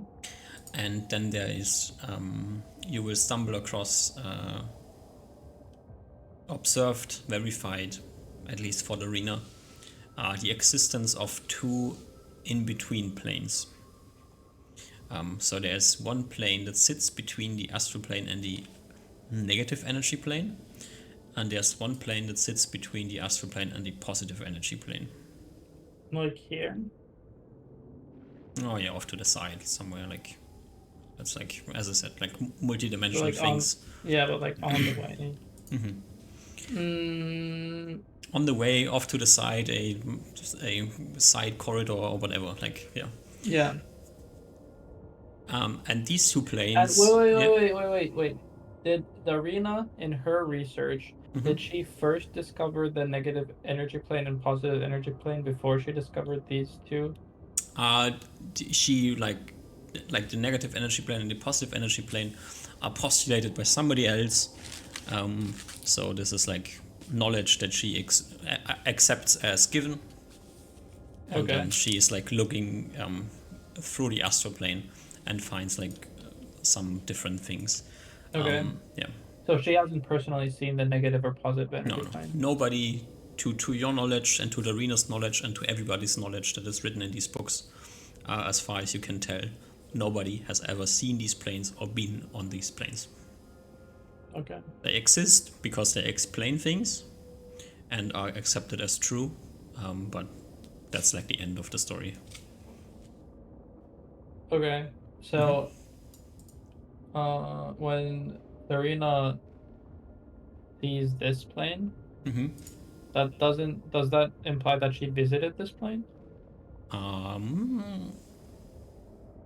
That is a question that is answered in her journal, I think. So let's see. Oh, that is completely the wrong thing that I'm looking at here. Oh, dum. It sounds like she's talking about seeing into. Yeah. So let's just give you the names and then you will like understand more things. The plane that is between the astral plane and the negative energy plane is referred to as the abyss or the void. Okay. And the plane that sits between the astral plane and the positive energy plane is referred to as the vibrant dream. And this is where Reuven was. At least he said so, yeah. Has he? Wait, did he tell me, or have I gathered this from meta information only? I think he like from time to time like mentioned being on a different plane, Okay. and I think the name has probably been mentioned at some point in time as well. So Reuven went pretty far. Somehow, yeah.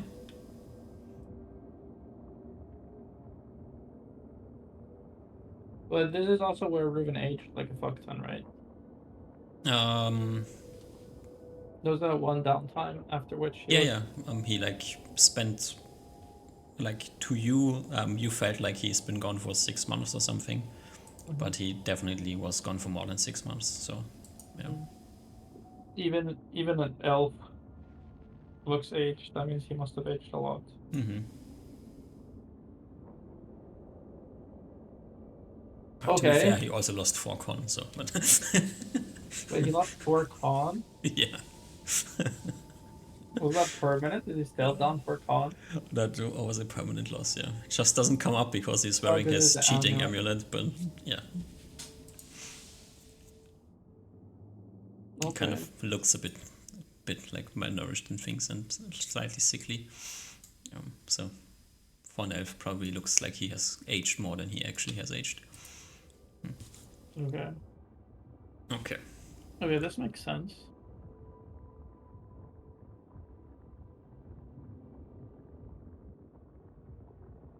Okay. So in theory, there could be more planes.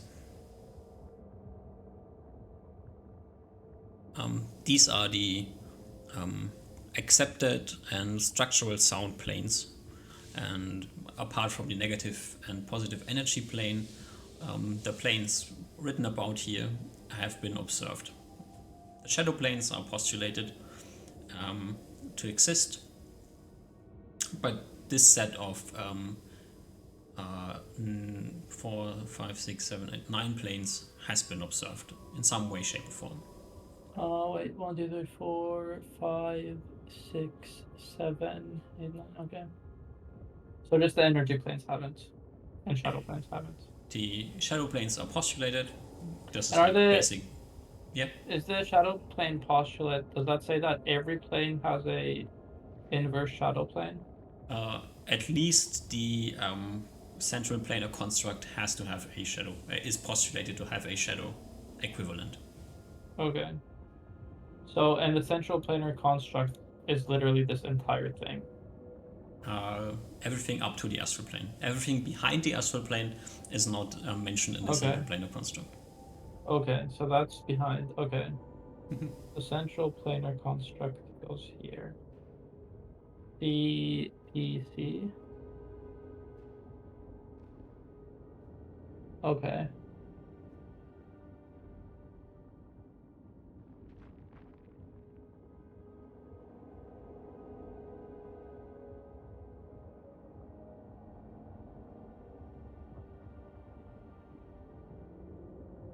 Okay.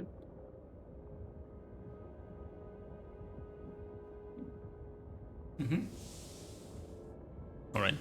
So it seems that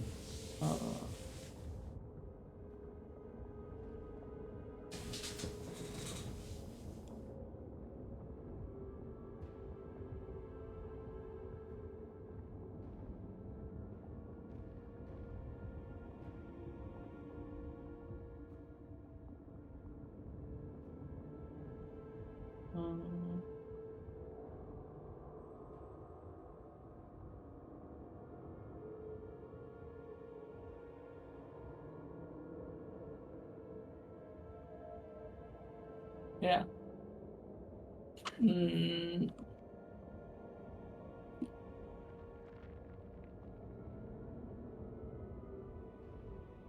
uh,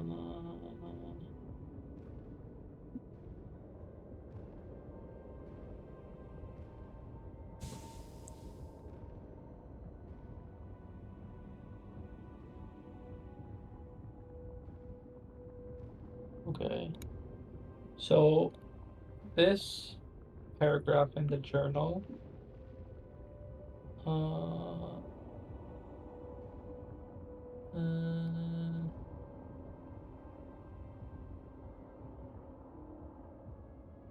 Mm-hmm. wait.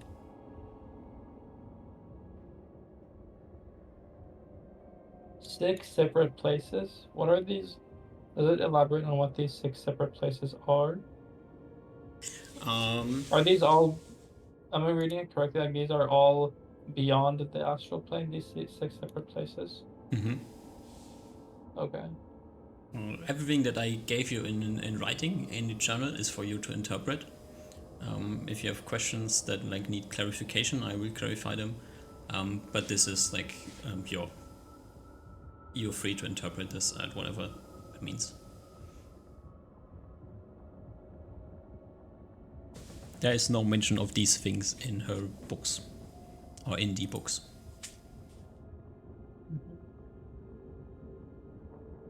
Okay. What is mentioned in the books is about the abyss and the vibrant dream. That the abyss is the home world of demons, whatever that means. And the vibrant dream is the home world of fey creatures. Okay. So Have I these, seen any fake creatures or demons? you have seen Is a fairy dragon a fake creature? a fairy dragon is like very close to a fey creature. It's definitely somewhat linked to fey, and I think you have seen Arya, the dryad, which is very obviously a fey creature. Okay. And then And elves are also like kind of fey creatures, not really, but also they are. That's a bit weird. So maybe there's like some sort of concept of an elf that has like has been transcended into the material plane, which generated elves on the material plane, or maybe it's who knows. and humans are the abyss counterpart. Based. It's at least not written, but maybe it is, yeah, or maybe it's the dwarves, you know, Based. diggy living in the dark. That's like, or maybe orcs come from the abyss. Who knows? Abyss sounds cool. Yeah. So to your, I mean, in theory, maybe the Guardian in Spieler's laboratory could have been a demon. Dave could be a demon. The anti-magic beasts that you encountered on Hatana Islands, they could be demons. Wait, But other than this, you like don't really know Smog what and demons are. Goms. Smog and Goms could also be demons. That's true. They were talking about some weird home, I think. They definitely were. Yeah. But what was the home that Wait. they were talking about? Okay, I don't have this written down, but I do have an item on my sheet called Notes on Beholderkin. Now, I don't have the TXT file on a computer, maybe, but my character definitely still has notes about Smog and Goms.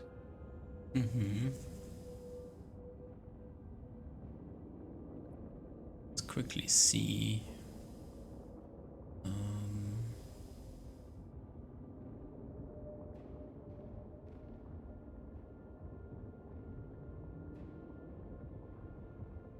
Definitely grabbed this from somewhere. I just need to find where I grabbed the thing.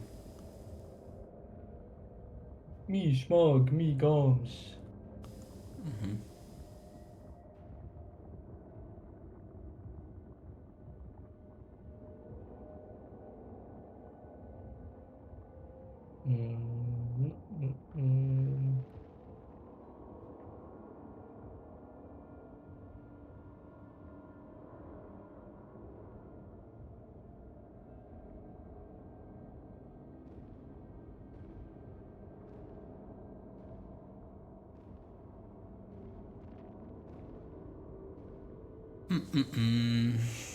So they are something.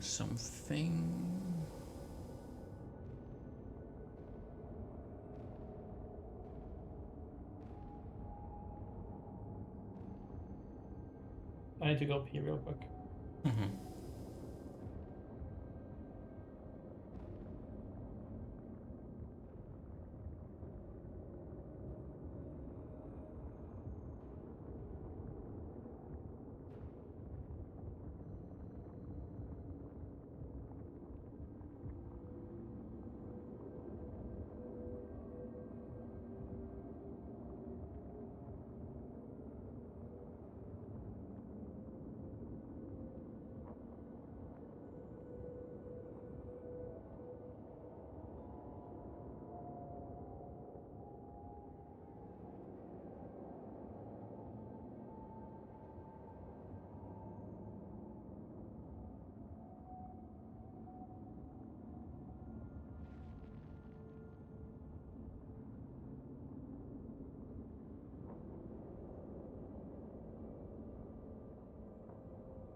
Obama?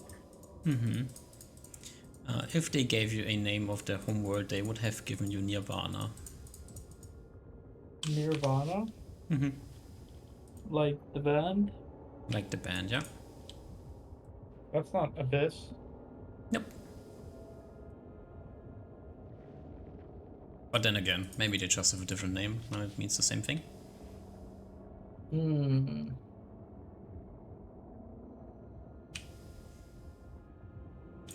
Okay. Okay.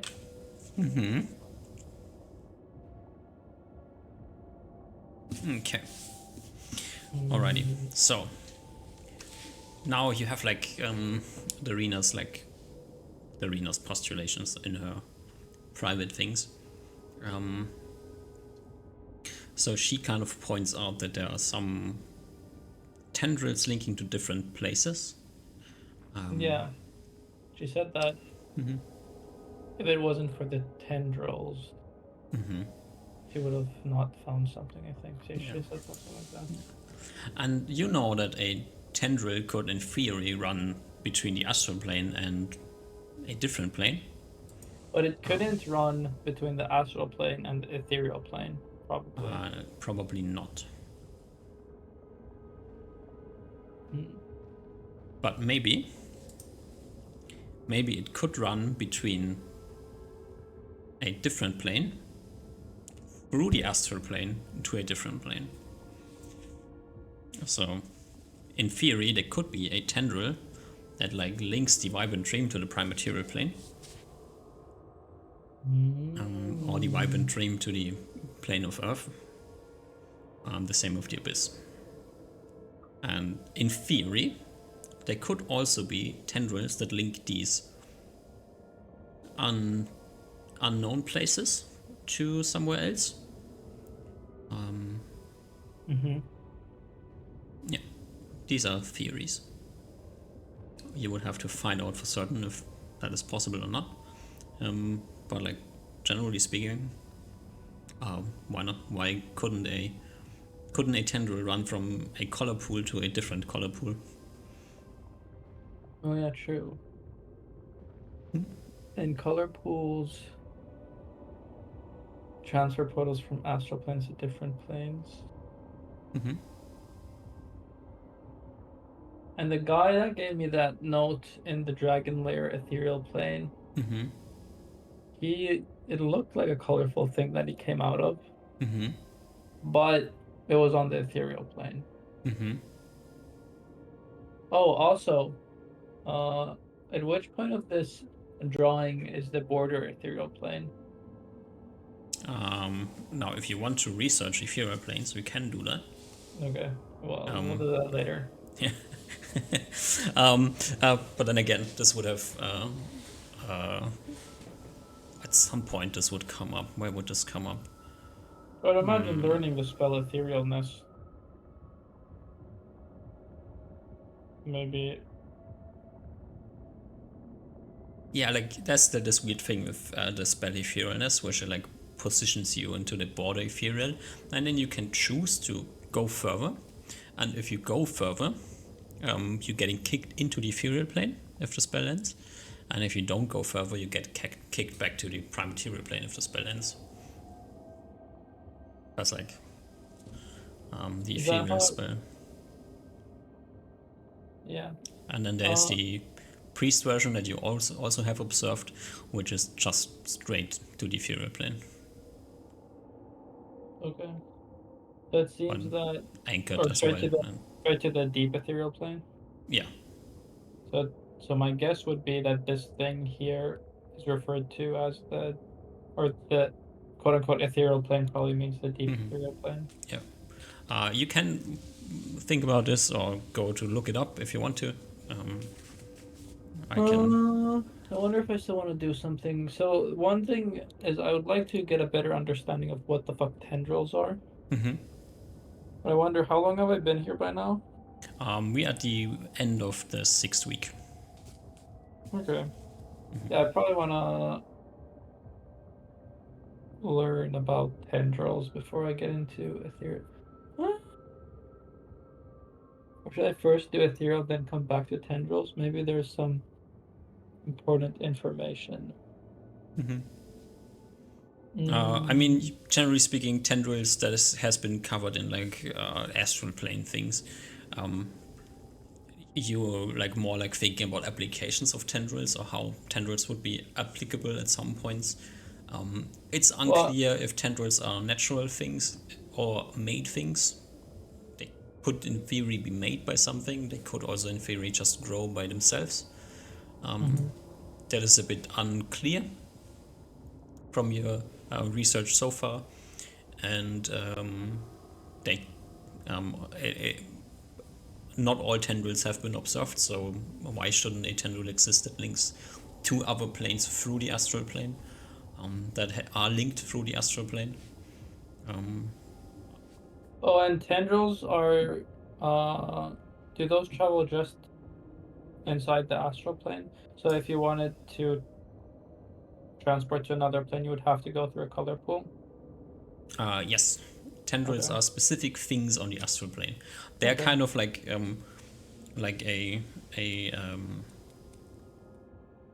have you seen Finding Nemo? When I was like 6. Okay, the underwater streams. Okay, yeah. Yeah, that's kind of like thinking a tendril like something like this. It's unclear where you can enter a tendril, but once you enter the tendril, you're moving from one end to the other end very rapidly. Okay. Yeah. So if you have like a well-positioned tendril that gets you like from one place in the astral plane to a different place on the astral plane, and you want to travel from A to B a lot, then the tendril is the perfect way because it makes your travel like very quick and very safe, unless something is murdering the tendril in between. Um, and also, if you have like a tendril that leads, for example, there's this ominous library that has been talked about on the astral plane. Maybe there's a tendril that leads from the library to the prime material plane. Could be. And this would be like an easy round trip here instead of like Wait, traveling. it would be a tendril that leads from. No, but it would have to be a color pool, right? Yeah, Okay. yeah. And do So the color pools? So if I have a color pool from the astral plane to the prime material plane, will that color pool be? Are they always two-way? color pools are usually always one way. Okay. And if I use a color pool 2 times, will I emerge in the same spots into the plane? Left. Okay, so it Yeah, always takes me fixed to the same locations. Yeah. place. So if Okay. you have kind of, there could be, to your knowledge, like right next to you standing, the exit of a color pool into the prime material plane, and you wouldn't have any idea about it, and Mm-hmm. somebody could just like emerge from standing next to you at any point in time, reliable in the same space, Okay. if they have a color pool to access. The color pool entrances are always on the astral plane. Yeah. Okay. Mm, At least that's the only place where color pools have been observed. okay. So it probably isn't the case that you could travel from or through tendrils. You could travel from the plane of fire to the plane of water. That's probably not the case because there's no. You would need like a astral gate on the plane Yeah, of fire that yeah, leads yeah, to a tendril that leads to the water. Yeah, yeah, that's like, it is possible, but it's like not as easy as you would think. yeah. It's probably easier to just travel by other magical means. Yeah. Which, by the way, uh, planar travel. I I'm complete. I haven't done any planar traveling, right? I've just gone to the ethereal plane. Like other than that, and the Uh, that I and the found. astral plane. Yeah, but I've never Yeah. actually. It still might be the case for, to my understanding, right now. There's no easy way to travel to the elemental planes. Yeah, kind of.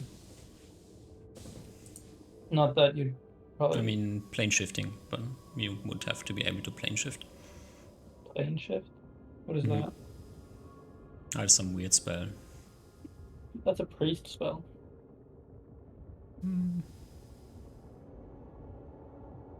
You could also gate and stabilize the gate and use a gate.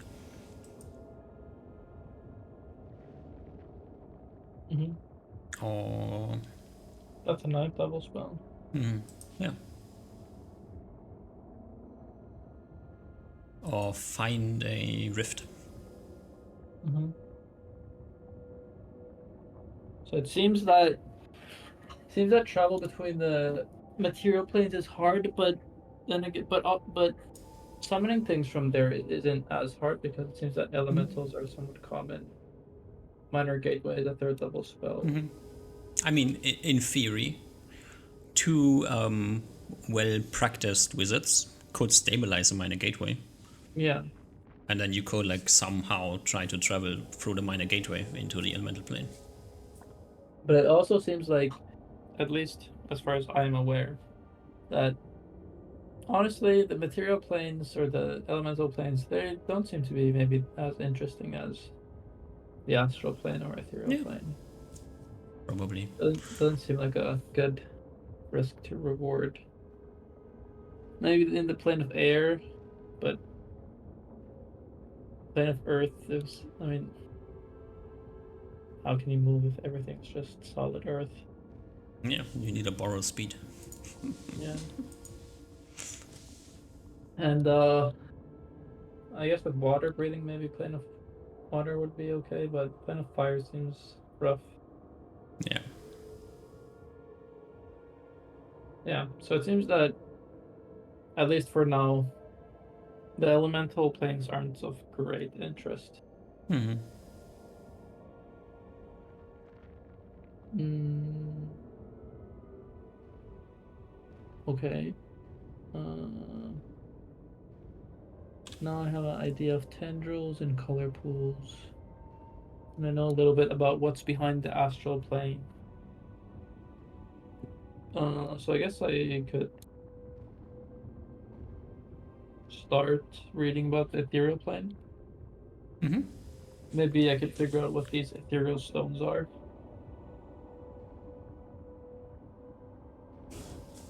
Alrighty.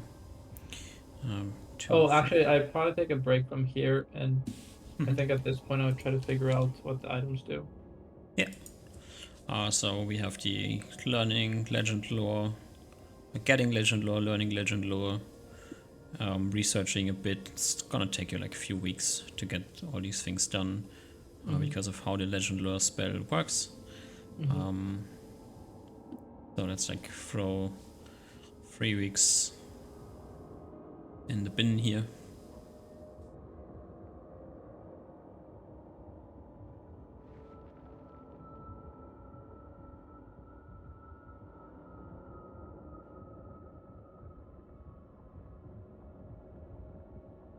Alrighty.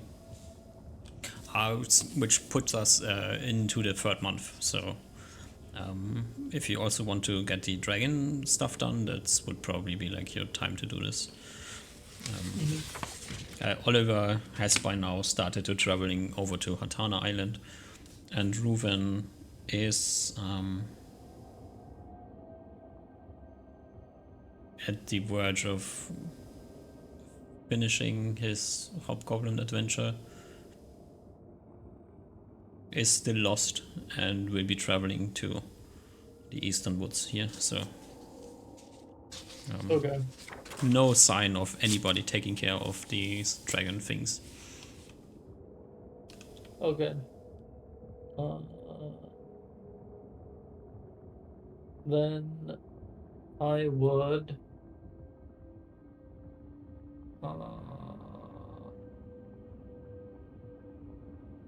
I try to sending Spila before anything Mm-hmm. and ask her.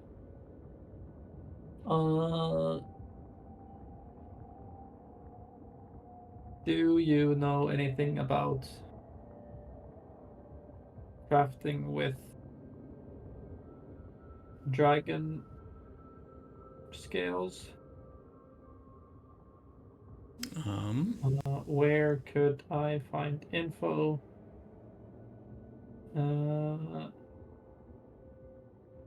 When will you be at the lab next?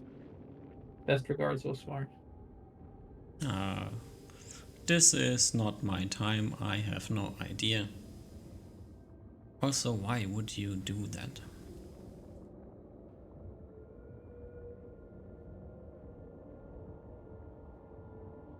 Okay. Seems that she can't help. I mean, she's like has last wandered these earths 1,000 years ago, so clearly she has not the best I don't knowledge know. of. Maybe there's a book stashed on dragon crafting. Yeah, maybe.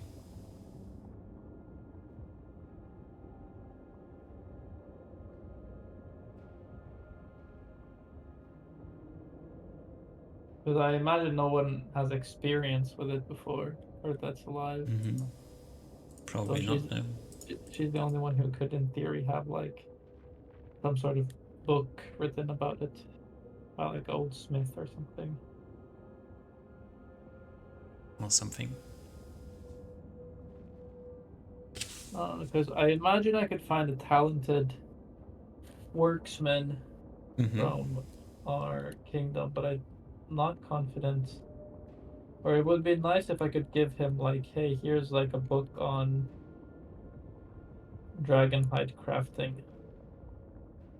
Figure it the fuck out. You know, versus just figure it the fuck out.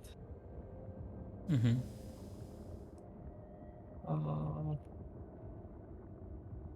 Do you know of anybody who has like worked with any other magic material? Did you ever try to get somebody to work on magic material? You were carrying around the trapper hide for a while, but I think you just threw it the away. what hide? The weird creature that you found in the cave that was covering the ground. Oh yeah. You rolled like up some sheets of this thing, but I think you never used it for anything. Yeah. Um, Yeah, I don't think we had like a guide. so the most I And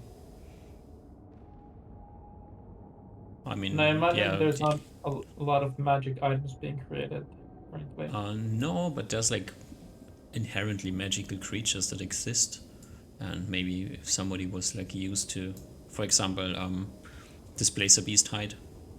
Yeah.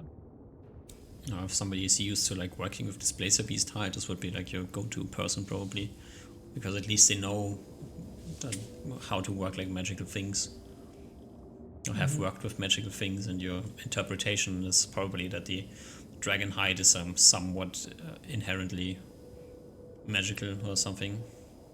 Mm-hmm. So Ruben's teacher, maybe? You sold him you gifted him the hide or sold him the hide, and he like gave you some bait, but he's not a level worker. Okay. Uh, people that have experience with, I don't know. Maybe I'll just go ask the Artisans Guild. They have someone. I don't think I have any personal contacts. Your Hancock. artisan guild would probably be more like the tailor area. So for the armor crafting, you would probably look at the hunter's guild more than the artisans. Oh God, that's the worst guild. They gave you Uh, access to the library. that's true. All they wanted to see is Ruven's cat. So That's true. Uh, okay. Let me just write some spells.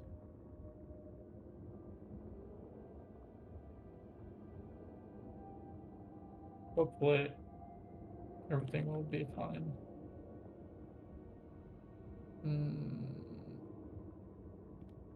Let this avoid any bloodshed. I mean, casting spells on random people is always a good way to avoid bloodshed. Yeah, I mean that's my way. That's That's worked how we do it. 100% of the time so far. That's how we do it down here. Okay. Uh,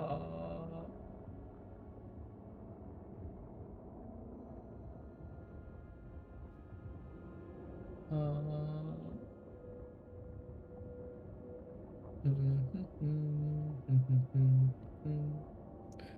Is there any cool? Oh yeah, I probably.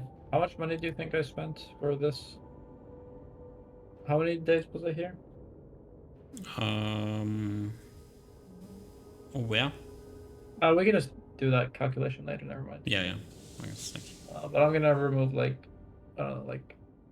9 weeks so far. I'm gonna remove like 9 weeks. I probably take one bath a week. So I'll take 50 platinum for the no wait 9. So I need to 900 is 90 platinum for baths, bathing. I probably wash myself, but I get the nice Osmar's tub once a week.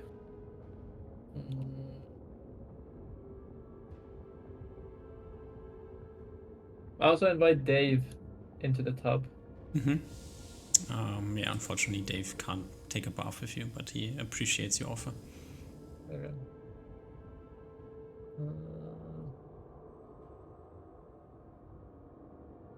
Yeah, this should be good.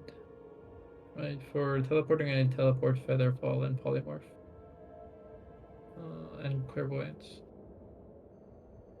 So maybe probably have. I think you can like bin clairvoyance because you have a crystal ball. Oh, true. I have a crystal ball now. What the heck? Only took 108 episodes, but you finally have one. That's fucking sick.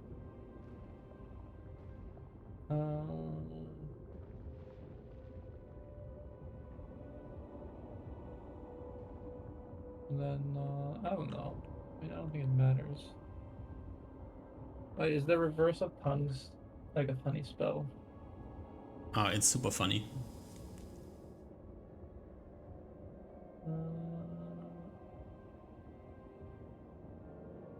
Wait, the spell doesn't say talk about a reverse. I thought there was a reverse. There's definitely a reverse somewhere. Maybe it's just on the priest version. No.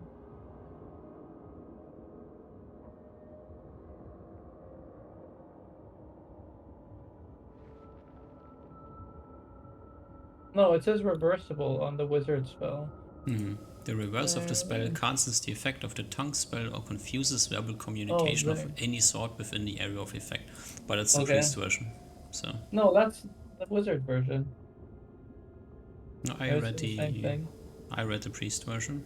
On the wizard version, it also the reverse of the spell cancels the effect of tongue spell or confuses the verbal communication of any sort within the area. Yep.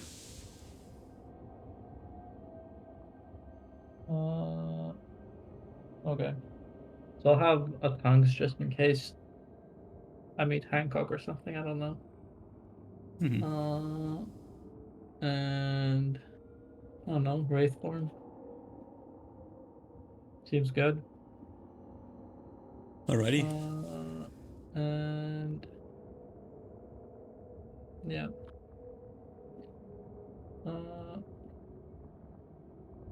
You have a lot of money. I do. So getting the services organized is not an issue. The issue that you have to solve is, what does the person think he's skinning?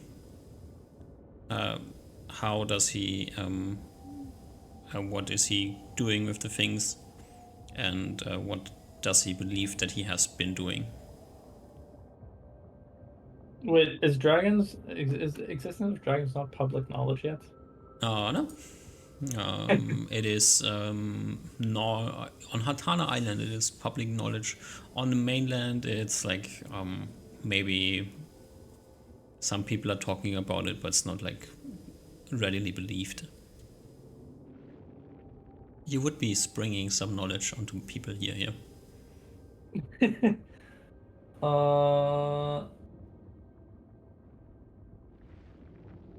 You could also just say, let's say, giant lizard with wings.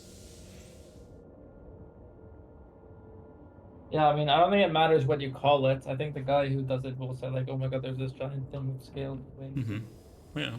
You don't have to let them know that it can spew lightning, that it can cast spells, that it is a ancient creature. I mean, you're ripping them to some weird place anyway. So I mean. Yeah, but I'm probably still fine with using the term dragon. The term just probably doesn't mean anything to anyone, unless there's like folk tales. No, folktale dragons exist. Like there's like anybody that sees the creature will think that's a dragon. It's up to you to say, yeah, that's definitely the dragon. Like full on dragon breath breathing, spell casting, ancient monster murder creature. Or you could say, oh, this I know, kind of looks like a dragon, but it's just a giant lizard that we like smacked over the head a bit, and now it's dead, and we want it skinned. Cave lizard.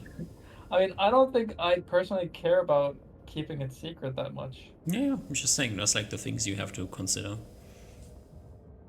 Because what's the negative of it if it gets out? I mean, the main negative is that people in the kingdom know that you own dragon scale armor. At the end of the day, that's like your issue.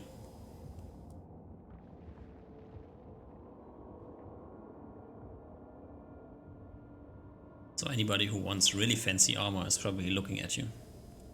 Yeah, well, like if I can try. Yeah.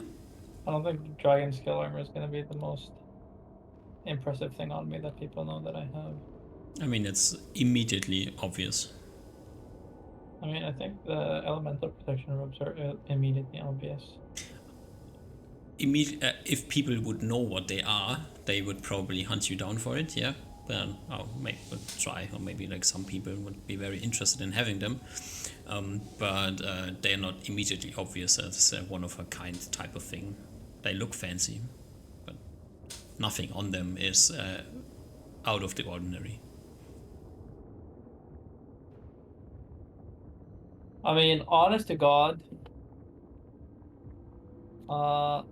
since Oliver is fucking married to his plate mail, and Reuben is probably not using skill mail, I'm not exactly sure. Reuven has been wearing the cursed armor.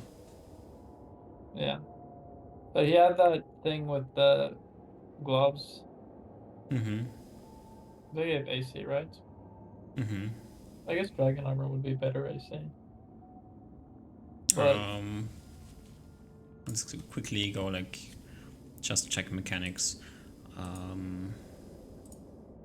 Your dragon scale armor, we can have like an absolute answer here, would be 23. and what is Reuben's gloves? 18? Reuven is 18, yeah. Okay, so that's quite a bit better. And Oliver is probably, I mean, base 19, but like with full plate. Yeah, but Oliver isn't getting rid of his full plates. Yeah, but just as the base AC that their armor has. For Reuven, because he has like base 18 from gloves, and his armor also gives him 18. Because it's 4+4. And yeah.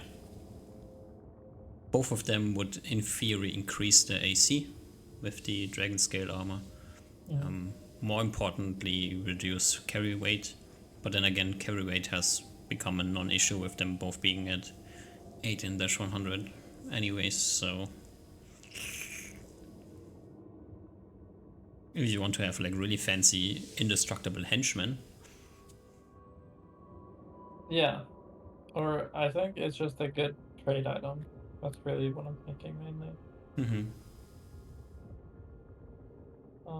For trades and just for collection, you know. I can put it, I can mount it on a mannequin and then look at it and be like, yeah, we fucking killed the dragon. So yeah. Yeah, I'm not too worried. I'm not gonna be like, oh hey, come, you know, we have this I'm gonna be like, you know, we have this magical creature with scales that we need to skin. But then if the guy asks like, oh, is it a dragon? Then I'll be like, yeah, something like that. I'm not gonna be like hiding it. That's my plan. Yeah. As I said, you have a lot of money. If knowledge is no longer concern to you, you can be straight up and say, bro, we killed this magic lizard creature. I can teleport you there. I want you to skin it. I want you to bring all the skin. I will with you bring as much skin of it possible back, and you have to make armor out of it. I'm paying you a shitload of money to do this. Let's go, question mark. You will find somebody who's crazy enough, then you have to solve the logistics. That's probably like a 2-week process here. Yeah. Sounds good. Yeah, sure. Also 2 weeks for like getting the scaling done and the transporting, since you have like to throw it in your portable hole and then bring it back to the mainland and then come back to Dragon Lair. And would they be able to craft the armor in my wizard laboratory? No. Okay. Unless you like bring a full workshop of leather working things to your wizard laboratory. Oh, you need leather working stuff? Okay. Yeah. Okay. Yeah, I guess that's the plan. So I think first I'll go to Reynard to ask about this stuff, and then You Yeah, know, that's if like where I he's pointing you as well. So. yeah, but I asked him about the book collection stuff. Oh, about the book collection stuff. This is like month 5 of book collections that are at right now. So there should have been like some books arriving. I have not mapped out the book collection in total. Is there like guilds that are giving trouble? That's really what I'm looking for. Uh,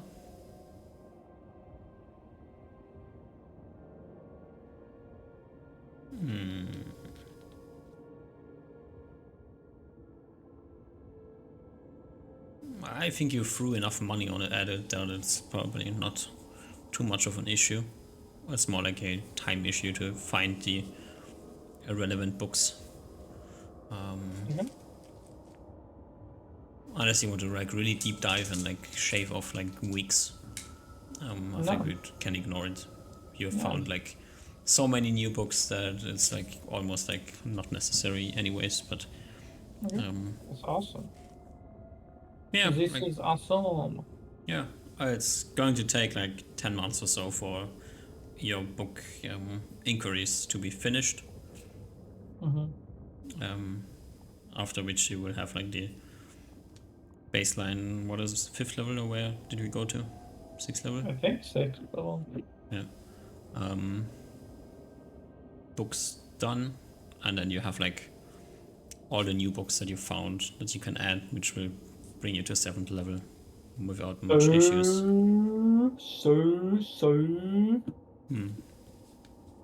That's what we call a Ronaldo moment. Or a Okay. retard moment. One of the two things must be either one. Yeah. Okay. So all together with like checking out like random things, getting clever things together is going to like time spent on transporting things. Let's just give it an easy 3 weeks, and we can like solve that as well. And it's going to cost you some money. So I get like a rough estimate of how much money. Also, I wanna name for the character that I do this stuff with, because For the level worker? yeah, for the leather worker and the smith or whatever. It's just a level worker. It's the same person that does the skinning and the crafting. That's probably like, you probably get like a group of 4 people or so to get this solved. I imagine, I imagine they've never had anything this lucrative in their life before, so I want to know their names. These guys are going to be chill with me. So this is like 20, 40, 100 gold or so, plus like expenses, traveling, 200 gold for this time, and then for making the armor. Let's just go give it a cool so 250 gold for the process.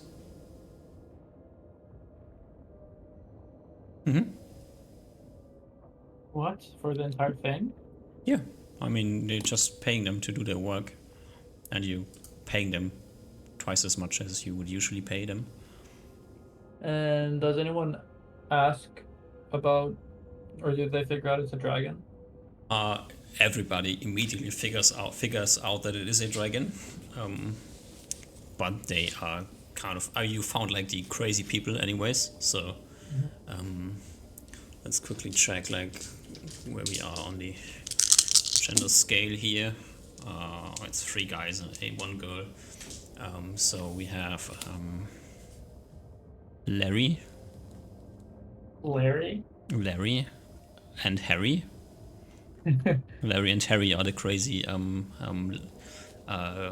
level working people that do like the skinning and tanning.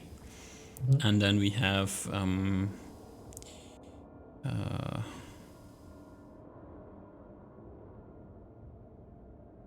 Bobby and Bobby, spelled with like B-I-E ending and B-Y ending.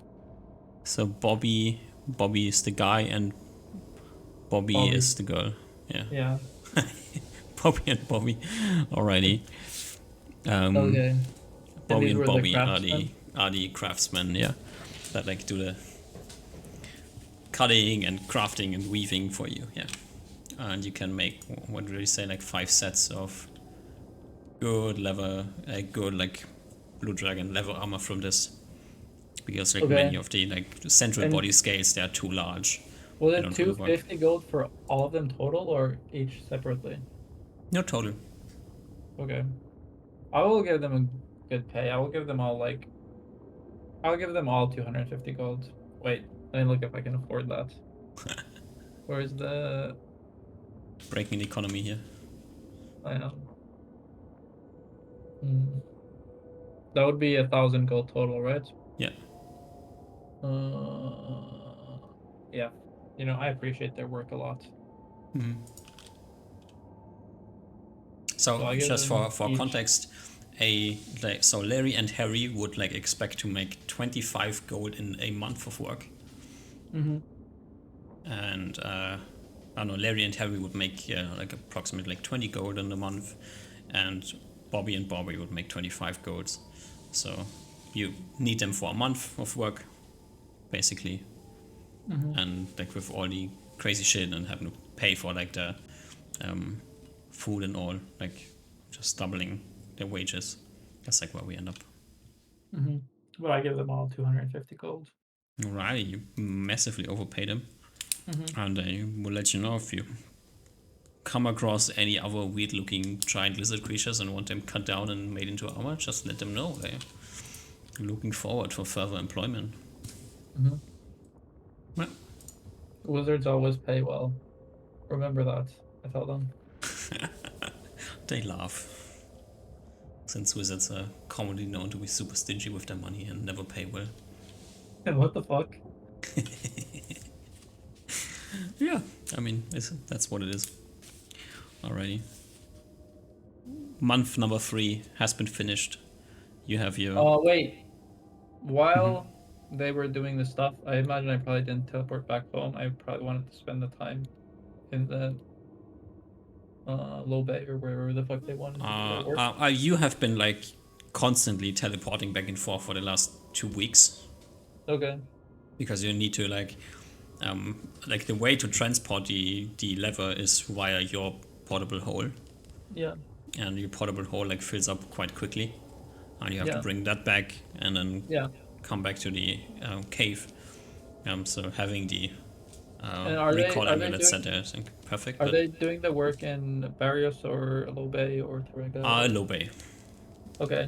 So I think I will. Is it possible that because I still need to go to Low Bay quickly, that I will, in this time, have my sapphires identified? So I Yeah, got from that. sure. So I'll You can just, have your... I will drop them off all at the same time because Huh? I'm still a little bit schizoid. Did I already give you the money for the sapphires? I'm not sure. I definitely didn't write them down.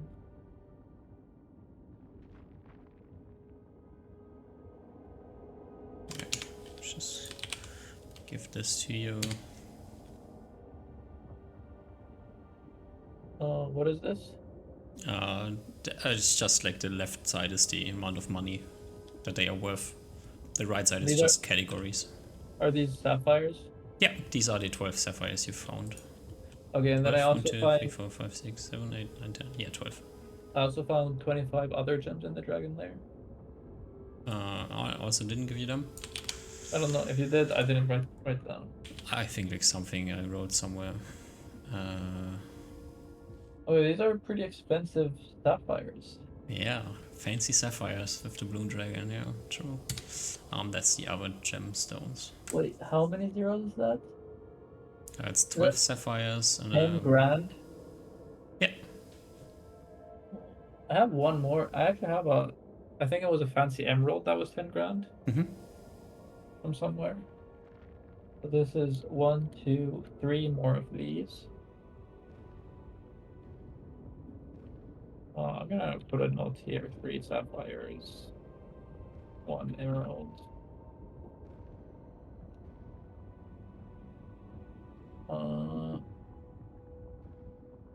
Okay.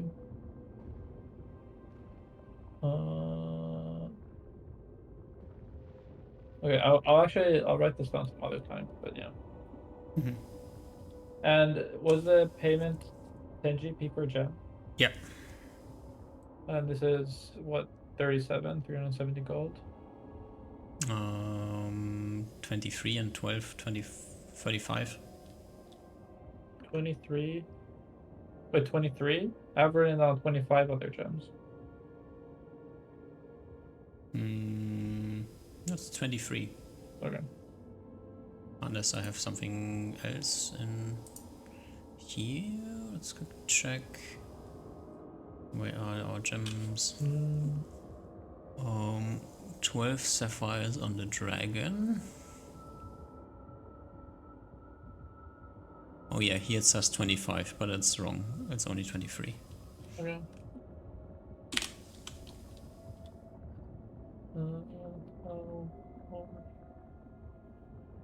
I'll pay that in silver to get rid of some of this. I'll just see what. Yep. Actually, I probably don't, because it doesn't make sense. I'll probably do it. No, wait, because I have my thing. I have my portable hold with me. I do. Yeah.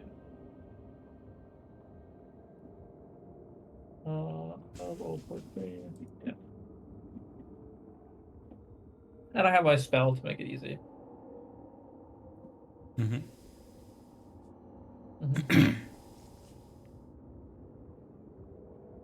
Yeah. Massively overpay them. Larry, Harry, Bobby, and Bobby. They have been overpaid, and I'm very happy about being overpaid. I mean, realistically, they're probably still underpaid. They just didn't understand the value of their work. I mean, they are also now known as the foremost dragon armor crafters in the kingdom, so if anybody else needs dragon armor, they get some like nice memorabilia because they get like some dragon scales for themselves, which are too big for armor. They can like just pawn it on the black market maybe. As I said, economy has been ruined, but some wizard buys it past life, starts spreading the information. Yeah. Alrighty. So the sets of leather armor is going to take a bit more than like these 3 weeks. I'll probably finish in a month or so, but you can have them delivered to Reynard or go pick them up or whatever you want to do with them. It's totally up to you. Or send Oliver by when he comes back to grab them. I don't know if I want to be like super loosey-goosey with the dragon armor. If possible, I would like to stay in Toriga for the time that they're being crafted. Or maybe I don't need to stay for the time, but I'll just I'll probably go back to the Darina's thing, and then I'll just spy on them. Yeah, and then make sure that I'm back in time. Yep. And also, I've shown, as if I scry on them in the evening when they're not working anymore, I can project self. I've already teleported them back and forth. I don't need to hide my power level. So yeah. Alrighty. Then I can ask them for an estimated time. So you're back in Dorina's hideout. Time for ethereal plane research. Are you looking into the ethereal plane? Yeah. Figure out what Dave wants. I throw him a snack, an astral shard. Some dragon scales. Does he like dragon scales? Did you try? Yeah, I give him a dragon scale, dude. He appreciates the dragon scale. As I said, you never see him eat. Things just sometime disappear. I ask him if he eats it. Oh, You're planning on eating it? Oh yeah, sure. Dragon Okay. scales, yummy. Okay, that's awesome.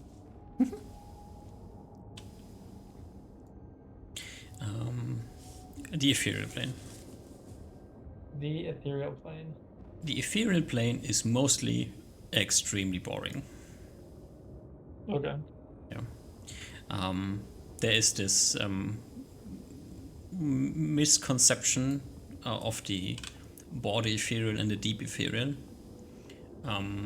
which to somebody versed in planar travel is stunningly obvious, but to anybody else might be a bit hard to understand. But with all planes, there's a shifting into the plane and actually being in the plane. So for the ethereal plane, somehow the names came up with border ethereal and deep ethereal. For the astral plane, this never came up, and for the elemental planes, it also never really comes up. But for the ethereal plane, it just happened for some reason. Nobody really knows why. It doesn't really make sense. All the research says otherwise. It's just if you travel to a plane, you can always do this in a safe way or in a committed way. And the safe way always leaves you linked to the plane you're traveling from, which means there is a link, and the link can be tracked back. So if you astral projection would be like somewhat the equivalent for the astral plane, where you project yourself into the astral plane. You're kind of still mostly on the prime material plane, but some part of you is traveling into the astral plane. Your way of interacting on the astral plane is extremely limited, since only like a part of you is there. And what is left behind is the silver cord. The silver cord is linking your astral projected body to your prime material plane body. That's what's happening on the astral plane. On the ethereal plane, it's a bit different. You travel into the border ethereal, like the projected into the ethereal area, where you can like see the ethereal outlines. Your abilities to interact are limited. This is also like the somewhat semi-space that ghosts exist in. The border ethereal? This weird in-between state. A ghost is like in between the ethereal and the material plane. They're not really in the ethereal plane, and they're not really in the material plane. They're like in this in-between world. So you can interact with them on the ethereal plane, and you can interact with them on the material plane. So as long as you're on the border ethereal, you're prone to any creature that is able to see into the ethereal plane. They can easily see you, grab you, and interact with you. Same the other way around.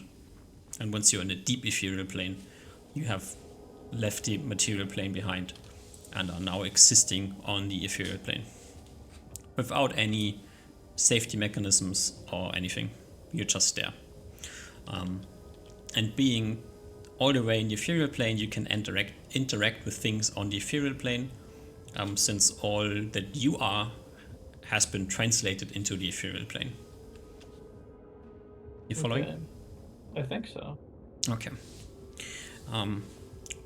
Mostly the ethereal plane is empty. The ethereal plane houses all the instructions of how the elements are like getting combined. So anything that has like a high density in the that's kind of how you can think about it. Anything that has a high density or a high instruction value on the prime material plane, for example, like metallics, crystals, rocks, they have a lot of instruction because they're like a very dense crystalline structure. is you will also find like the equivalent on the ethereal plane. That's why you can easily interact with rocks, with the ground, with walls, with veins of metal. You can easily interact with them on the ethereal plane, unlike interacting with biological things like plants. There's a very low density of instruction in a plant. The structure is very loose, so it comes kind of lost on the ethereal plane. Yeah. And the ethereal pebbles would basically just be parts of the instruction that have broken off. Sometimes things happen, and yeah, you can find them or you can produce them on the ethereal plane by breaking down things. Okay, so if I break down the instructions of a rock, would that change how rocks are formed on the prime material plane? It's not a one-to-one. It could be. Sometimes this interaction happens, sometimes it doesn't, since the location on the ethereal plane is not really exactly linked to the location on the prime material plane. If you find like a very okay. close overlap, you could in theory like break down a wall on the ethereal plane and ruin the wall on the prime material plane. Could happen, yeah. So for the astral plane, there's like kind of these general ideas that exist. And on the ethereal plane, they're not like general instructions on how trees are built or how rocks are formed. It's just how this one specific rock is formed. Yeah. Okay. So the astral plane, like, in no shape like resembles the prime material plane. The ethereal plane very much resembles the prime material plane. Walking through the ethereal plane, you also feel like you're walking through the general area that you have that you would exist on the prime material plane. But it's not like not a perfect overlap. Also, interacting with things on the ethereal plane from the descriptions is extremely hard. So breaking down a wall on the ethereal plane is possible, but what would you use to do it?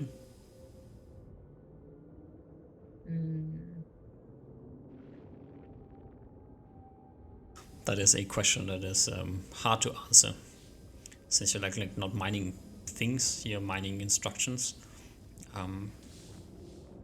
So the while it would be possible to create ethereal rocks, most of the time you just find them. Right.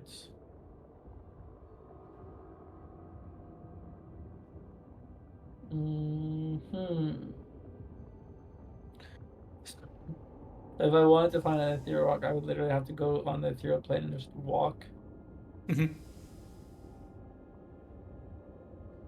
I can transport someone else to the ethereal plane and ask them to do it for me. Sure. I mean, there are things on the ethereal plane. So anybody that you send might end up getting eaten. Yeah, that's rough. Because that sounds horribly boring.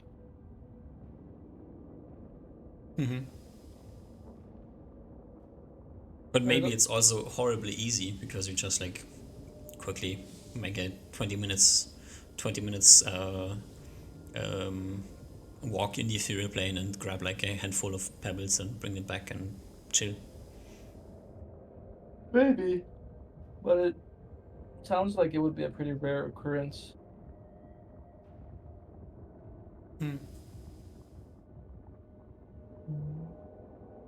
You're like a smart wizard, man. So the main issue is size. You would have to find like a pretty substantial pebble to actually see it on the ethereal plane and then bring it back. Like this would be like the size of a, like at least like a watermelon-sized rock on the prime material plane. Like that's the size you would need to like really interact with it on the ethereal plane.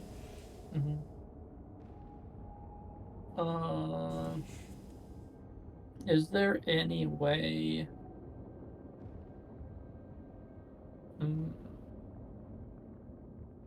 Is there any way from seeing something in the prime material plane to kind of like guess like, oh, this looks like it's been destroyed in a way where the ethereal plane construction instructions have been broken rather than someone else destroying it?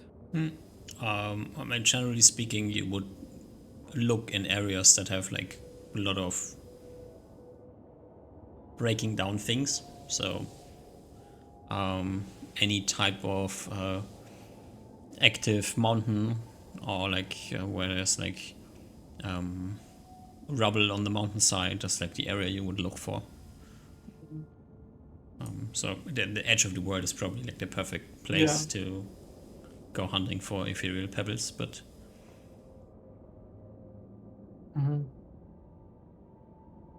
it's also the perfect place to accidentally stumble into a portal to a different dimension. So that's like the other issue. Accidentally stumble. Oh yeah, I'm like, sure. Sure. Okay. And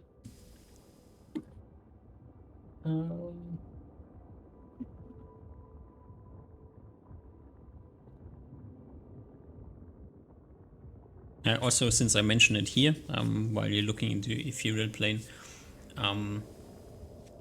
for the astral plane, there's like a different interaction with like traveling to it and really traveling to it, which is like mentioned with the silver cord. oh yeah, right. So you would probably be looking into what does the silver cord like mean, what's the issues with silver cords. And the silver cord like links your astral projection to your prime material body. When you're astrally projecting, you kind of are in stasis on the prime material plane, and your mind is traveling to the astral plane. And all you can travel basically the same as if you were in the astral plane, although all your things don't really transverse into the astral plane. So using items, using things on the astral plane is close to impossible. And there are a handful of things that can harm the silver cord. It's not many. You know of one thing since you own it. And the Githyanki, the weird creatures, they own things. They own like some sort of weaponry that is able to interact with silver cords. And if you cut the silver cord, you immediately die. So it's a bit tricky. You don't really want to get murdered, so something to keep in mind. The astral plane is the plane of you really want to commit, because not committing is probably more dangerous than committing.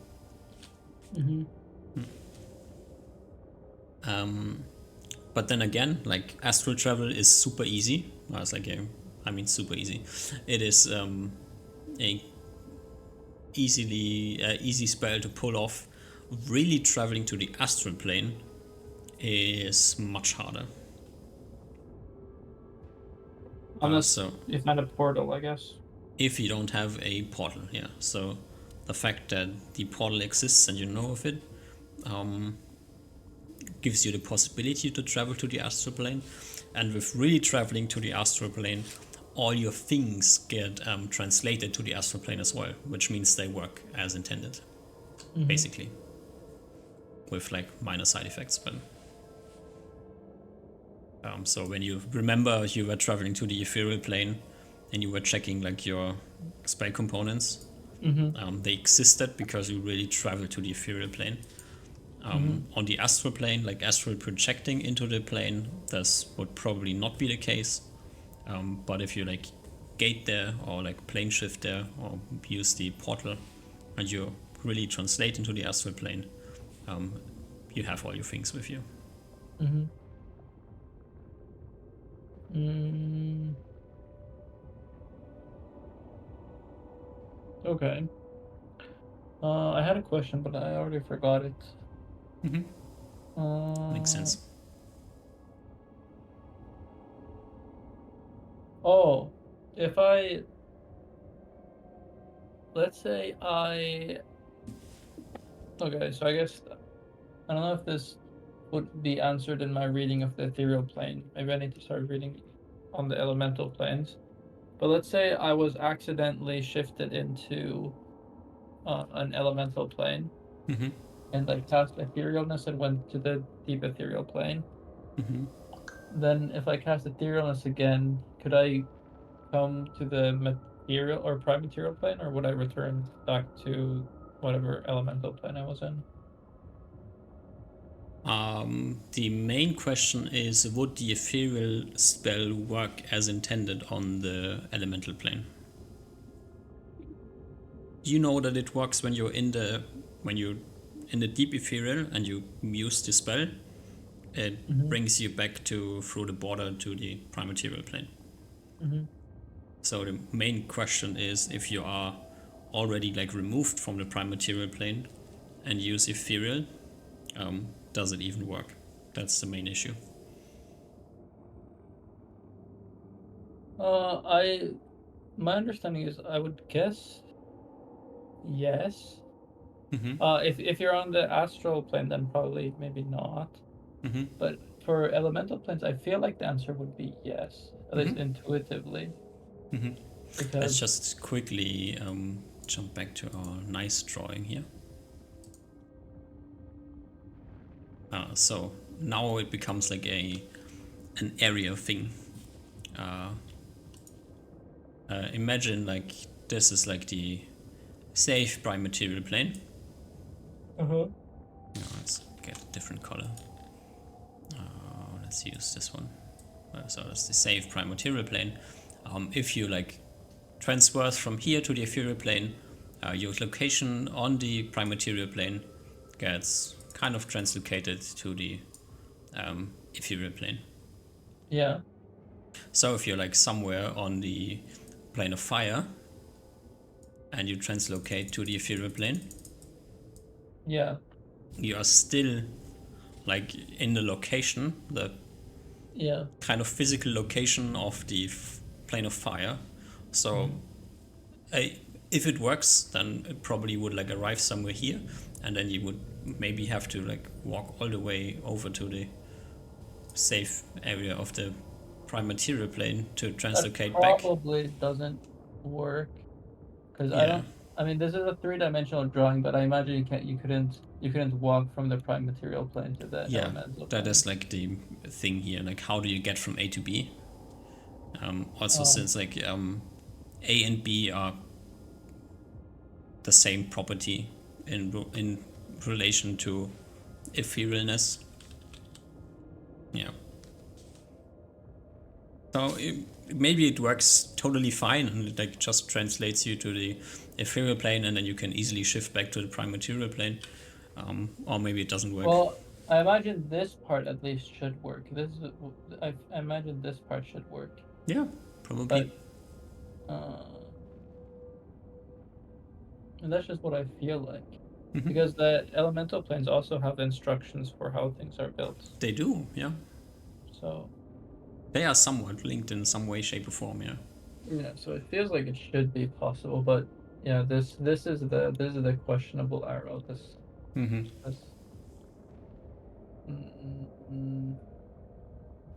Or maybe you could like accidentally shift to the fire plane, go to the ethereal, and accidentally shift on the ethereal back to the prime material representation on the ethereal, and then go back. Who knows? Well, actually, there's something that I could do in the wizard laboratory. What does the teleport synchronizer. What does that look like in the ethereal plane? Uh, doesn't exist. Fuck. Why?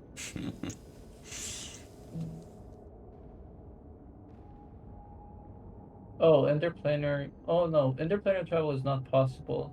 But if this is all in the same ethereal plane, could you like, Mm-hmm. you know, etherealness then cast teleport in the Maybe. ethereal plane, Yeah. and then. But I would need to like well study. Maybe with teleport without error, as long as I'm somewhat familiar with some area in the ethereal plane. Mm-hmm.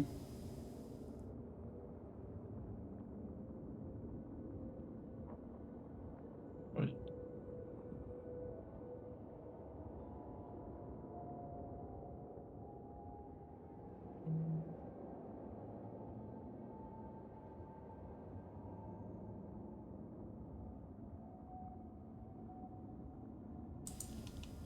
I mean, probably a better chance of surviving than just trying to do something on on like plane fire. Probably, yeah.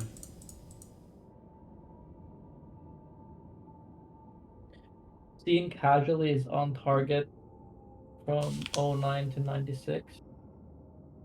That's pretty decent chance. You can spam it, but if you have to use it once as an escape, that seems reasonable. Mm.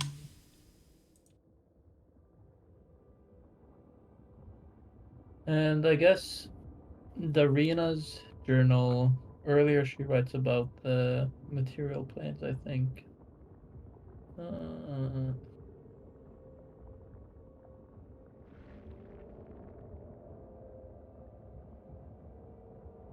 okay, I would like to figure out precisely what Darina means when she says the thin veil between the planes make it easy to remove it from time to time.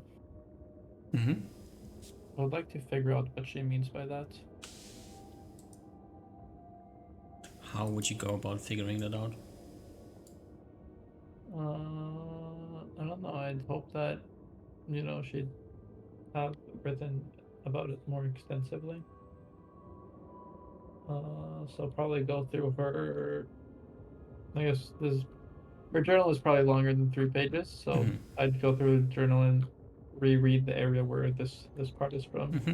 See if there's more detail. I think that's step one. Mm-hmm. Then, uh,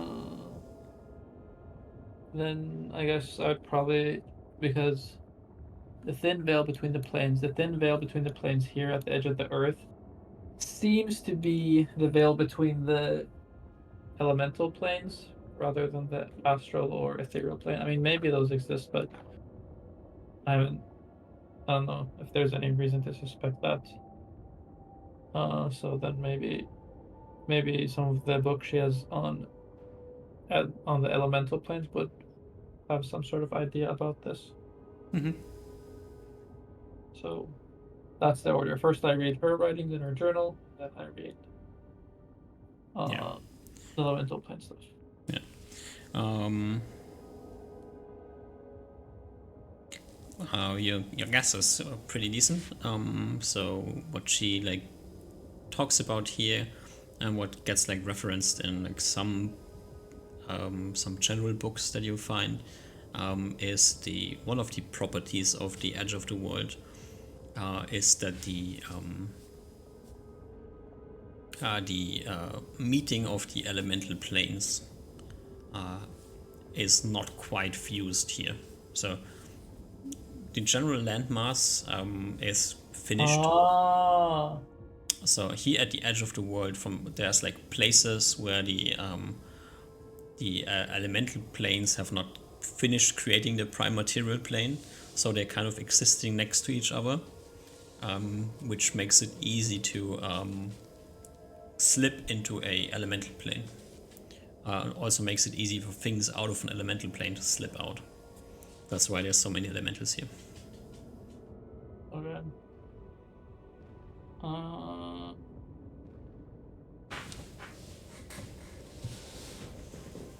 And the reason I originally started this inquiry was so that I could figure out if I could look for ethereal pebbles somewhat safely, or what is my counter to being sucked into uh, elemental plane. Like from your research and training with understanding prime material plane rifts, you're quite certain that it wouldn't accidentally happen to you here, because you would like have like the inkling, like the feeling that you're getting close to a rift. Also, yeah, I have started like checking the drifts in the of the arcane background, right? Which might be indicative of some holes existing. So you're quite certain that on the prime material plane you wouldn't accidentally slip somewhere. Okay. If your senses would work the same way on the ethereal plane, you have no idea. Okay. But I could, so maybe going into the ethereal plane and roaming around is maybe dangerous, but I could roam around in the prime material plane, find an area that seems like there's been some sort of like, natural over time separation of mountains or something. Probably some rubbly areas in the crevices. Yeah, some Then up lateral ethereal, decay, and yeah. yeah, then look around, and then if you find nothing, then leave and then continue. But like the searching ought to be done in the prime material plane, and ethereal should be used sparingly only for when If you think. if the same issue exists on the ethereal plane, then probably yes. But then again, maybe the ethereal plane is completely stable here. Could also be a case. Mm, let me just remove some of this stuff. Oh, that was too much. No, that's fine. Whatever. It's fine. It's fine. Okay. Yeah, because the weird thing is, so the shadow planes are conjectured to, uh, like every plane has their own shadow plane, but the ethereal plane that has the instructions for everything, that seems to be like one thing. Like there's not like an ethereal plane for the fire plane, ethereal plane for the water plane, like separately.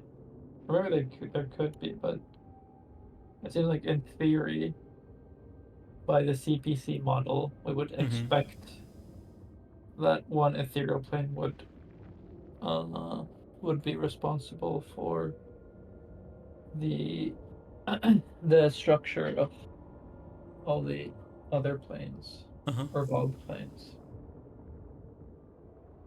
Unless, of course, like your higher dimension thinking is very limited here, and it's just not true. But yeah, Yeah. as I said, we're talking about like 7-dimensional space here, so human conception hits its limits at some point. Mm.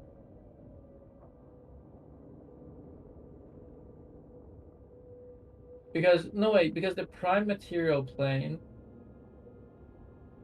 maybe it's not appropriate to say that it's a sum, but I'll say that it's some sort of sum of the elemental planes. I should actually, I want to start reading on elemental planes and try to figure out how they relate to the prime material plane. Because my hypothesis now is that if the elemental planes are or if the prime material plane is in some form like a sum of the elemental planes, my understanding is that that would definitely not be true of the ethereal plane. The ethereal plane is in no way a sum of the elemental or material planes. So then that would imply to me that the ethereal plane here would be safer from accidentally vortexing into an elemental plane. Sure. What is this? Okay. So you're going back to learning ethereal elemental things here. Yeah.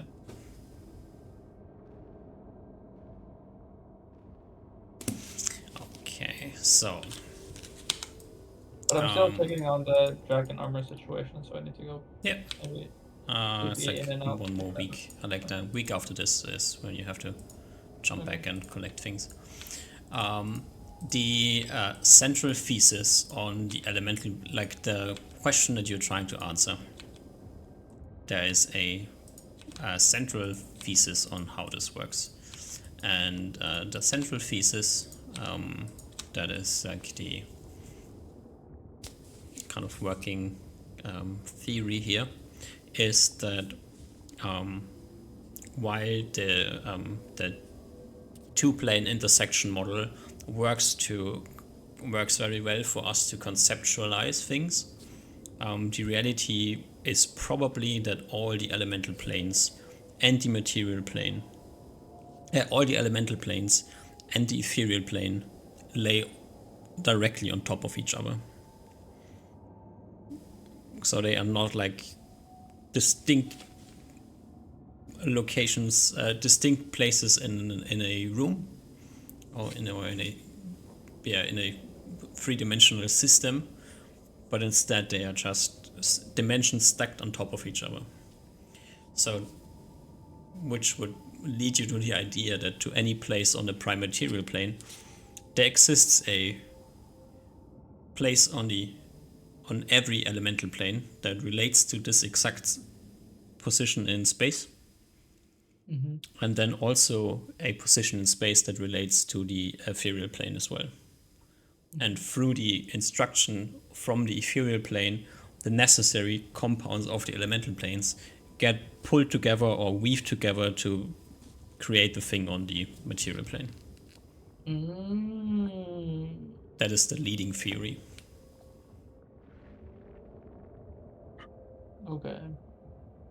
So by this theory, it might be possible that casting etherealness twice on the fire plane would lead you onto the prime material plane, maybe? Yes, would be possible, yeah. Okay. Or by some and variation actually, of the spell. If it becomes a bit of a gamble, like just thinking about it, coming from the fire plane, moving to the ethereal plane, and then using the same way to move back could also throw you back to the fire plane, or throw you to the prime material plane, or maybe also throw you to the plane of water. That is like a bit of a concerning thought here for a moment. But your prime material to ethereal to prime material has been working perfectly fine. So maybe it is, maybe the spell that you're using is distinctly linked to the prime material plane, which then would probably mean it doesn't work on an elemental plane, but who knows.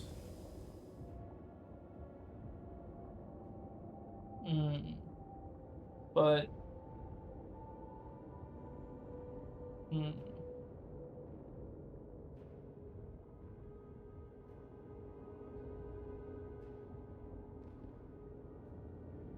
but I feel like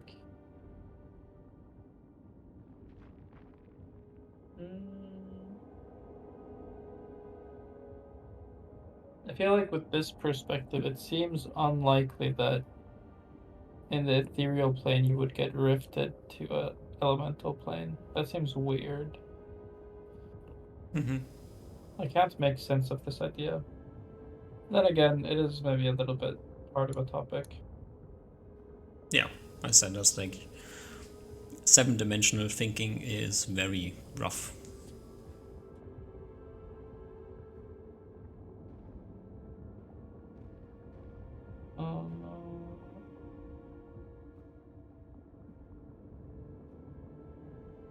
But at the very least, the safe strategy of trying to look for a valid spot, then etherealnessing, and then coming out. But that means that you can only check one spot a day.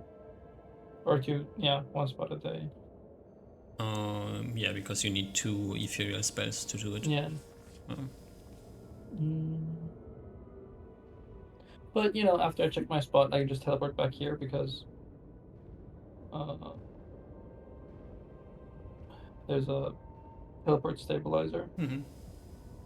So maybe, you know, continuing from here, I could always go and check one spot a day. Probably start from places that are closer by, Mm-hmm.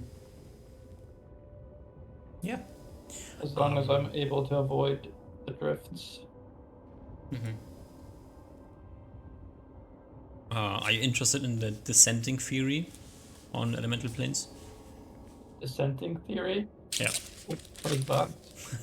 I mean, there's like the generally accepted theory, which is the planes all lie on top of each other and are just Oh, like point-to-point oh, representation. And the descending theory is that all the elemental planes are revolting vortexes.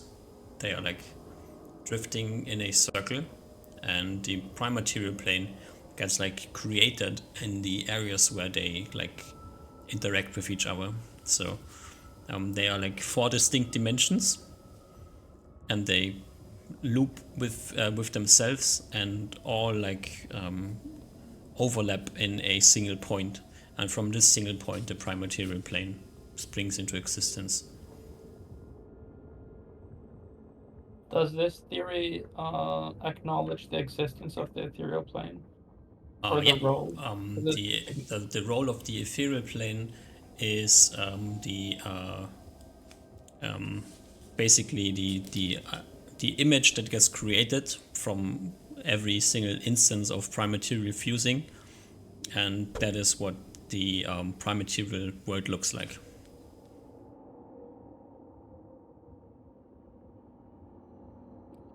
This doesn't. Wait, sorry. How does this differ from the other opinion? The other one thought that all of them were like stacked on top of each other. And this one thought that they're not. They're like almost stacked on top of each other, or they have a non-zero intersection. They have a singularity intersection, and the singularity produces the prime material plane and is constantly creating prime material plane, and the shape of the prime material plane gets imprinted from into the ethereal plane, and then from the ethereal plane with the instructions becomes the prime material plane. So it's a bit of a different it's a kind of a circular thing with in between prime material and ethereal plane, and for other circles it's like a bit complicated.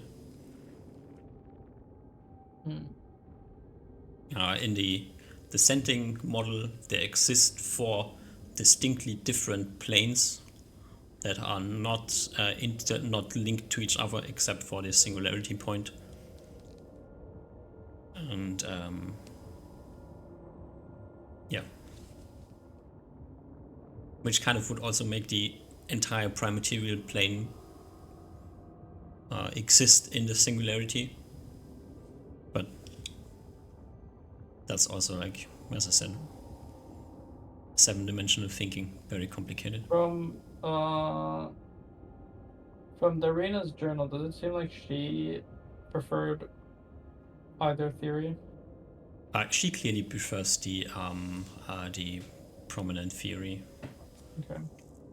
because to her it makes more sense, because that explains way better the veil issue that exists here at the edge of the world. Mm-hmm. If it was really a singularity, would you like travel through the singularity out into the other planes? But then how would you come back? So I think a bit, or maybe everybody's wrong. Could also be the case. I'll trust the prominent theory until better evidence points otherwise.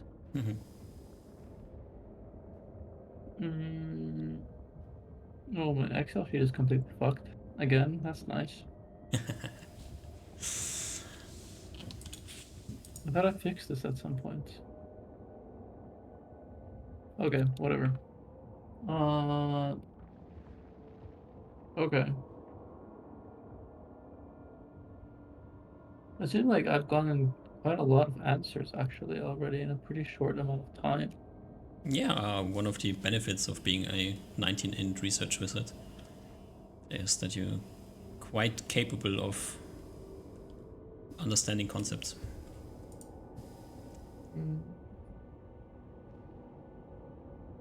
I need one of these int amulets in real life. This is handy. True.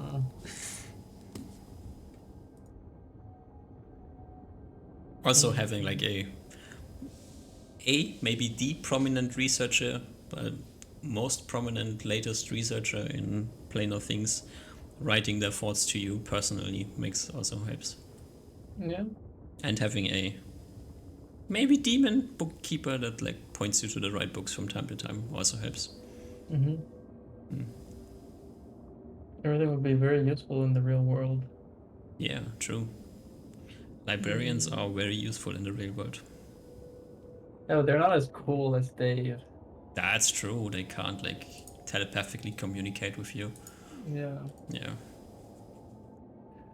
They don't And tell you cool stories about ethereal stones. yeah, and there's like a different kind of bond you build between a thing when you eat it. You know, if you try to give librarians food, they'll just look at you weird. Yeah, that's true.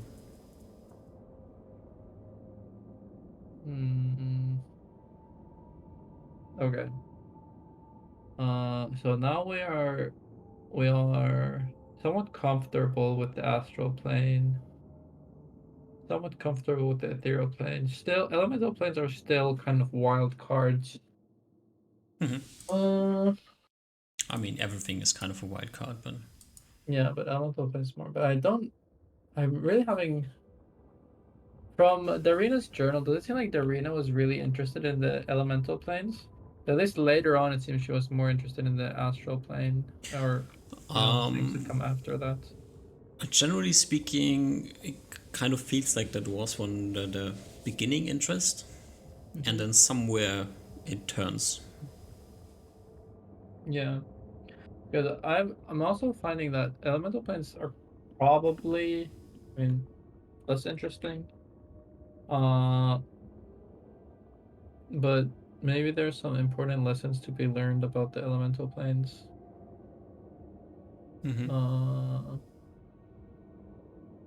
So I'll give it like, I guess until I need to go pick up the dragon stuff. I'll just do like random reading on elemental stuff, but it's pretty directionless. Like I don't really have like a strong purpose or like, oh, I want to find this thing out. I'm just trying to like gather Yeah. more general information. But Yeah, the most interesting information you find about the elemental planes is that the plane of air and the plane of water are inhabited by non are like very limited, but from time to time non-natives of these planes pick out these planes to live in them because they can. The plane of fire, the plane of earth are basically just dead zones. okay. Yeah. Okay. So that's like the only really interesting thing about the elemental planes, other than like elementals. But Okay. you have seen elementals, and Seems like yeah. this matches to my priors. I'm satisfied and prepared to pretty much drop any research on the elemental planes for now. Go pick Alrighty. up my armors and Yeah. then figure out what to do. Alrighty, you pick up the armors. No issues with picking up the armors. You said 5? 5 sets, yeah. Of full dragon scale leather armor, basically, but they're like 23 AC. But is dragon scale shield, is that a thing? It is a shield. It is a thing, but it is not useful in. I mean, it's light shield with good AC, but it's just a shield.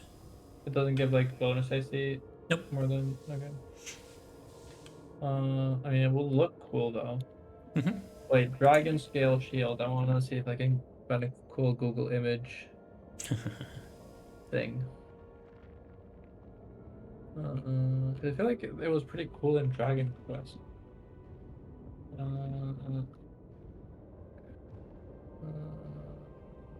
What? is not the image I was looking for.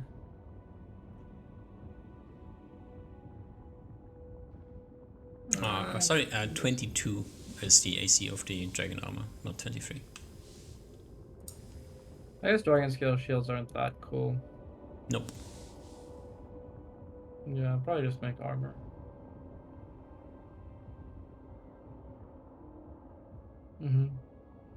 Yeah, I'll probably just make armor. So what, 5 sets of 22 AC blue dragon scale armor.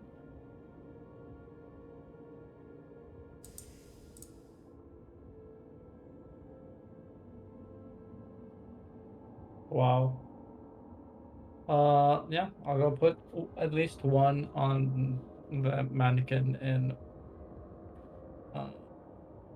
the place where we got the elven armor.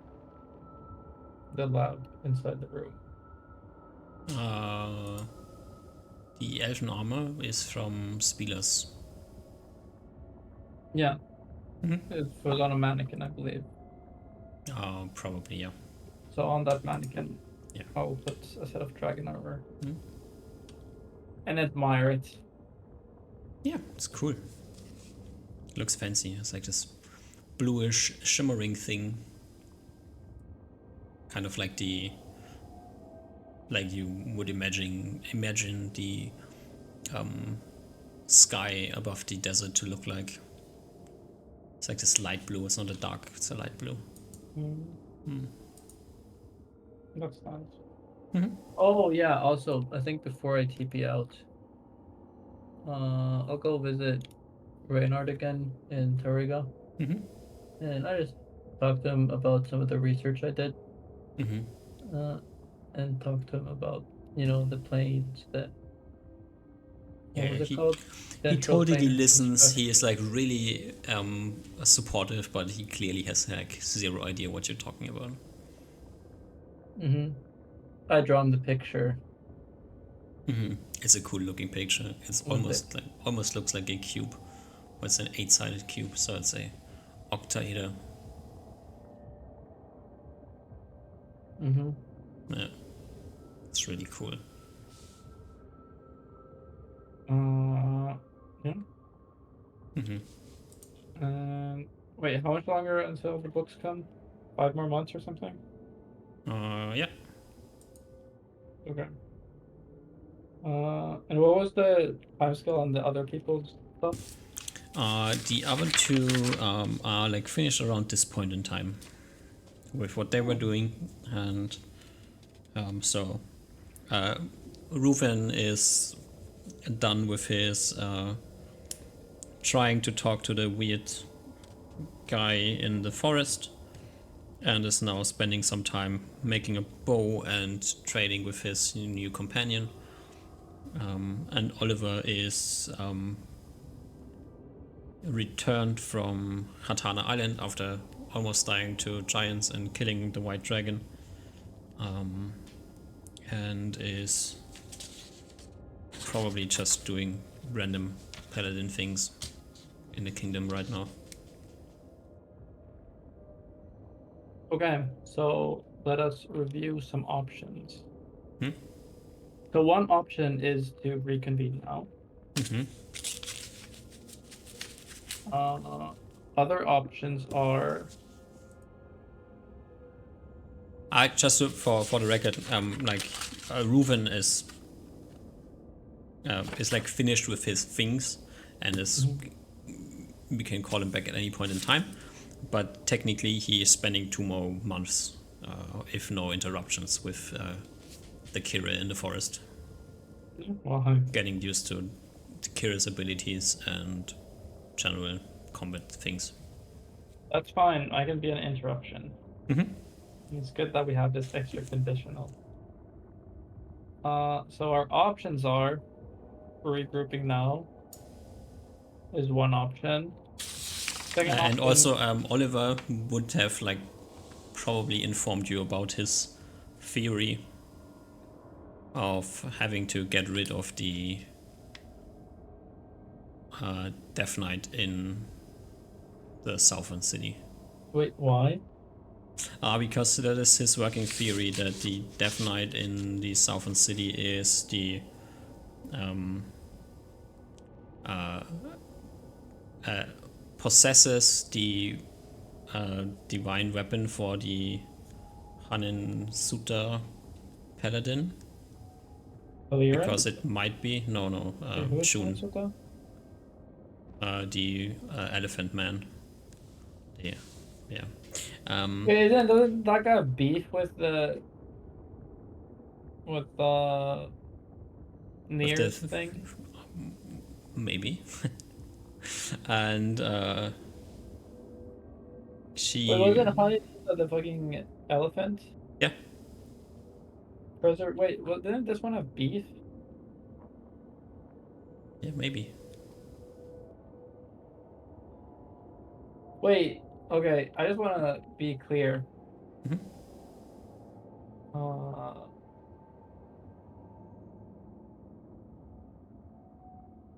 mm, okay, so in the private chat, Oliver says that uh,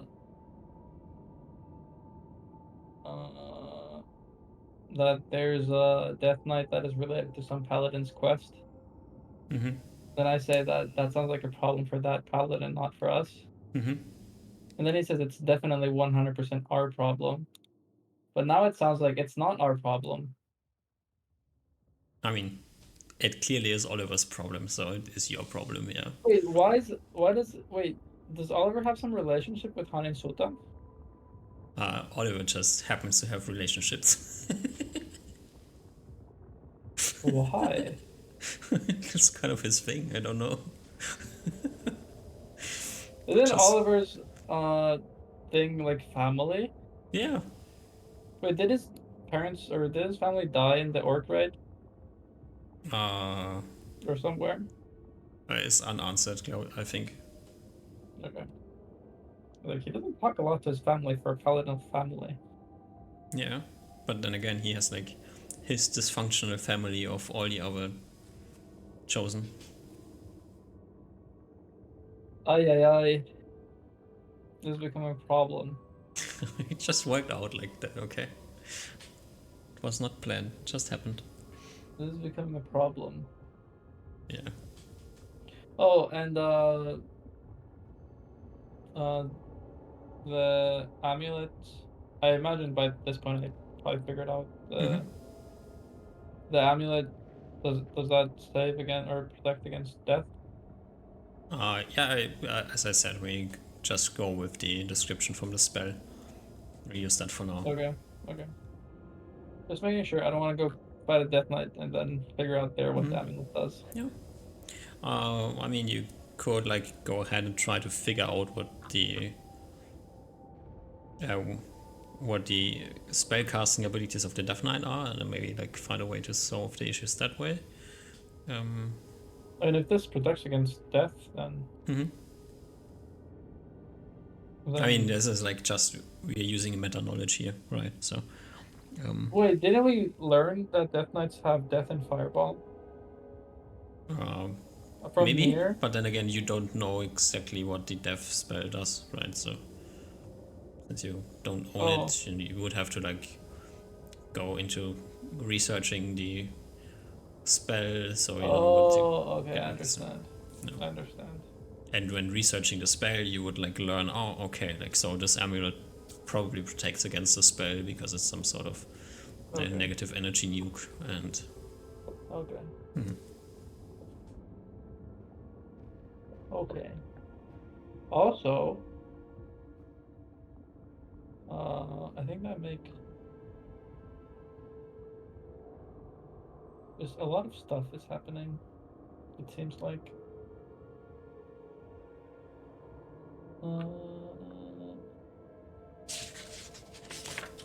Okay, but so if we don't want to reconvene now, I could read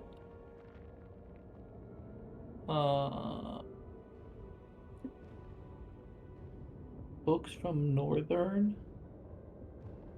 What is 14 books from Northern? I think there was seven. Oh, seven It's boats from was the from dragon. Southern. Yeah. Yeah. So there were these, and then there was alchemy recipe books and protection scrolls, Hmm. and then yeah, the diaries I've mostly read through, and the third floor. There's probably still a bit that I haven't done, but it seems like I'm really ahead of schedule here. Mm, Yeah. Did you like ever like at some point wonder why the arena's research is like laid out so obviously here, and you can so easily follow it? yeah, she was a really good writer, I guess. Hmm. There was something about a master. I didn't know if she needed to like. Maybe she needed to like. Uh,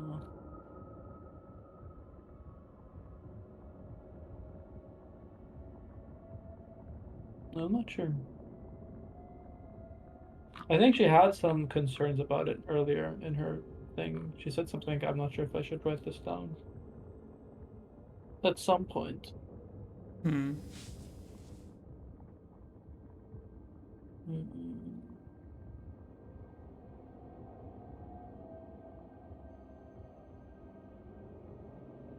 I imagine anyone doing research would like to have well-written notes, Mm-hmm.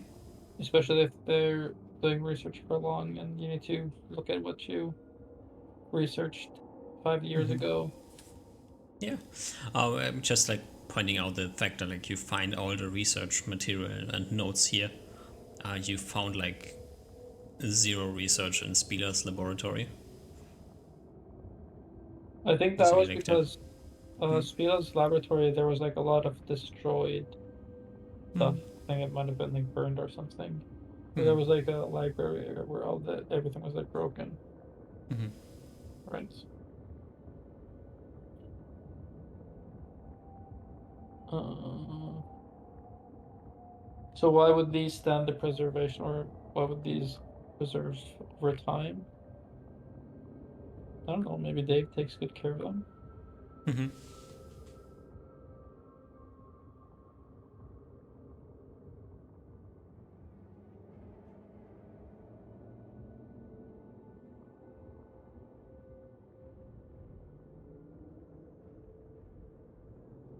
One last weird question.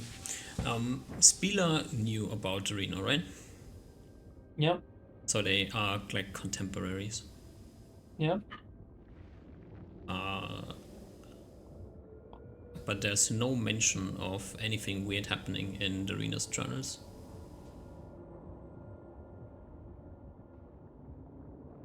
And there was something in Illustrator. Spieler was talking about feeling adrift and taking precautions. Uh, mm, okay.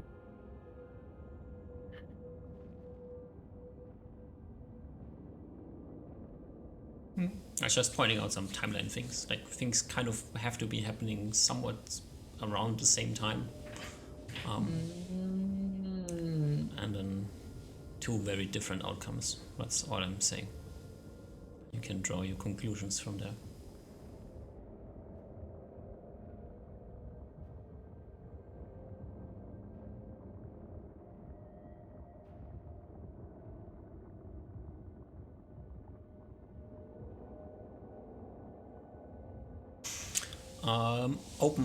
Open questions.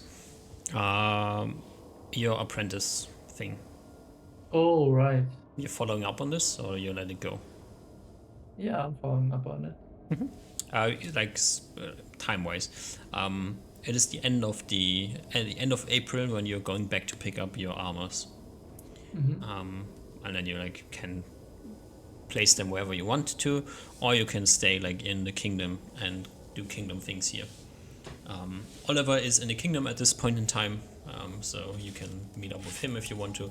Reuven is still in the eastern part of the world in the forest. That's where Reuven is hanging out at the moment. You can call it back if you want to, or you can do like some random kingdom things for a month or so, and then get everybody else together. A question for me is just, do we go into the apprentice thing, or is this something that we keep for later, like you're just saying you...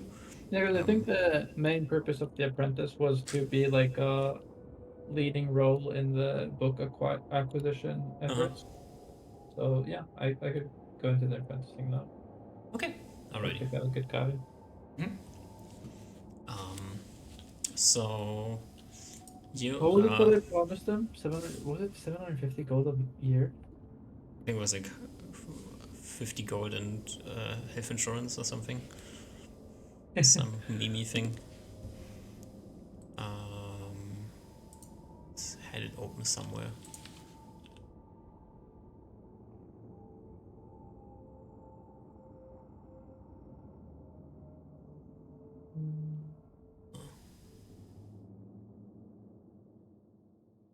There's also some weird magical items that your companions had found, so if you want to collect them and identify them, that's also something we can mash in here. Well, Spila identified them. I think it was Spila.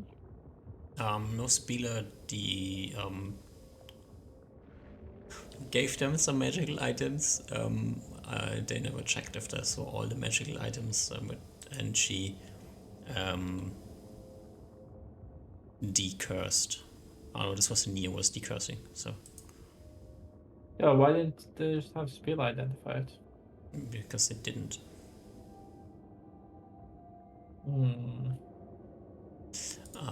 What did I want to look for? Yeah, here it is. 100 gold per month plus health insurance. Was your offer? Did I really write that?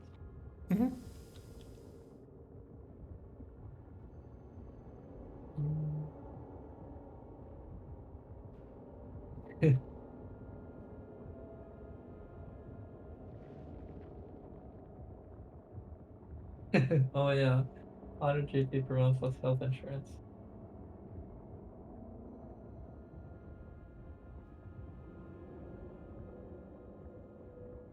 Yeah.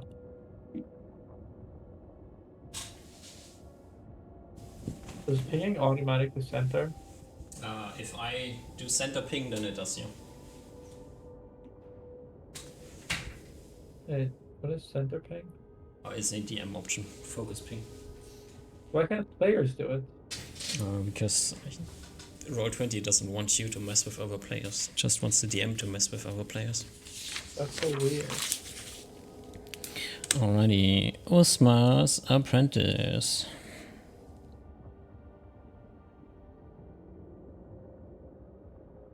The application comes from a lady. Bobby. Not Bobby, no. It's not Bobby. Maybe it's Davy. The name is Theresa. Theresa? Mm-hmm. What she got? Theresa has written in her thingamajig that she is a interesting. She is a generalist.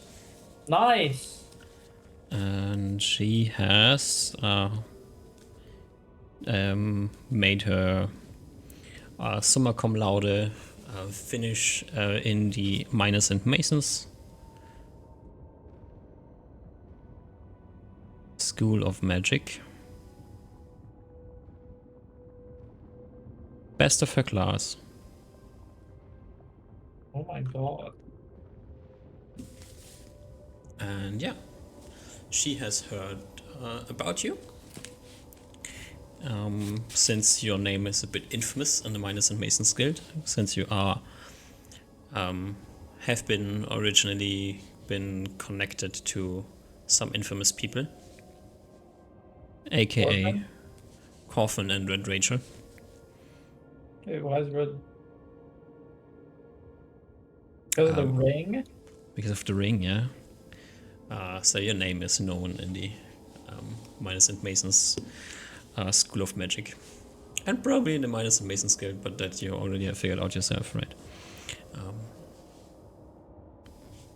And she has heard about you originally then, so she's been following like stories about you, and has heard that you are a great adventurer and explorer, and would be very honored to work for you.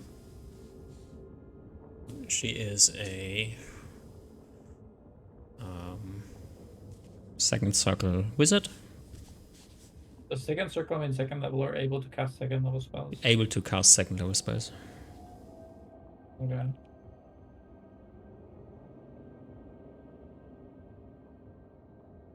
And has made some has had some combat experience when she was deployed at the mining platforms. Okay. But combat is definitely not her interest.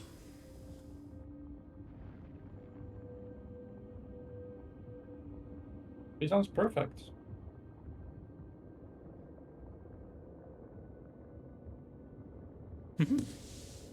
But I'll do my due diligence and go through the other applications as well. Can you roll me 4 more D100s? Bam, bam, bam, bam. Alrighty. There is one more application that came a bit later. That is from a lady as well named Royce. A lady named Royce? Mm-hmm. Okay. Royce is a invoker, Lane. military trained, Oh my and god. is willing to do the research, but is also very much interested in going on into battle with you. Loser. What level is he? Says nothing. Okay, fuck Royce.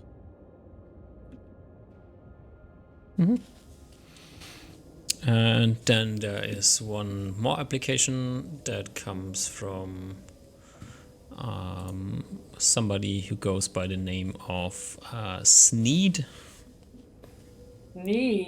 Sneed calls themselves Sneed the Magnificent. I like that. Sneed the Magnificent about themselves says that they are a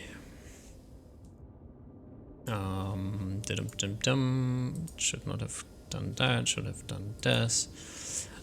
Comes from the Fishers and Sailors Guild. Okay.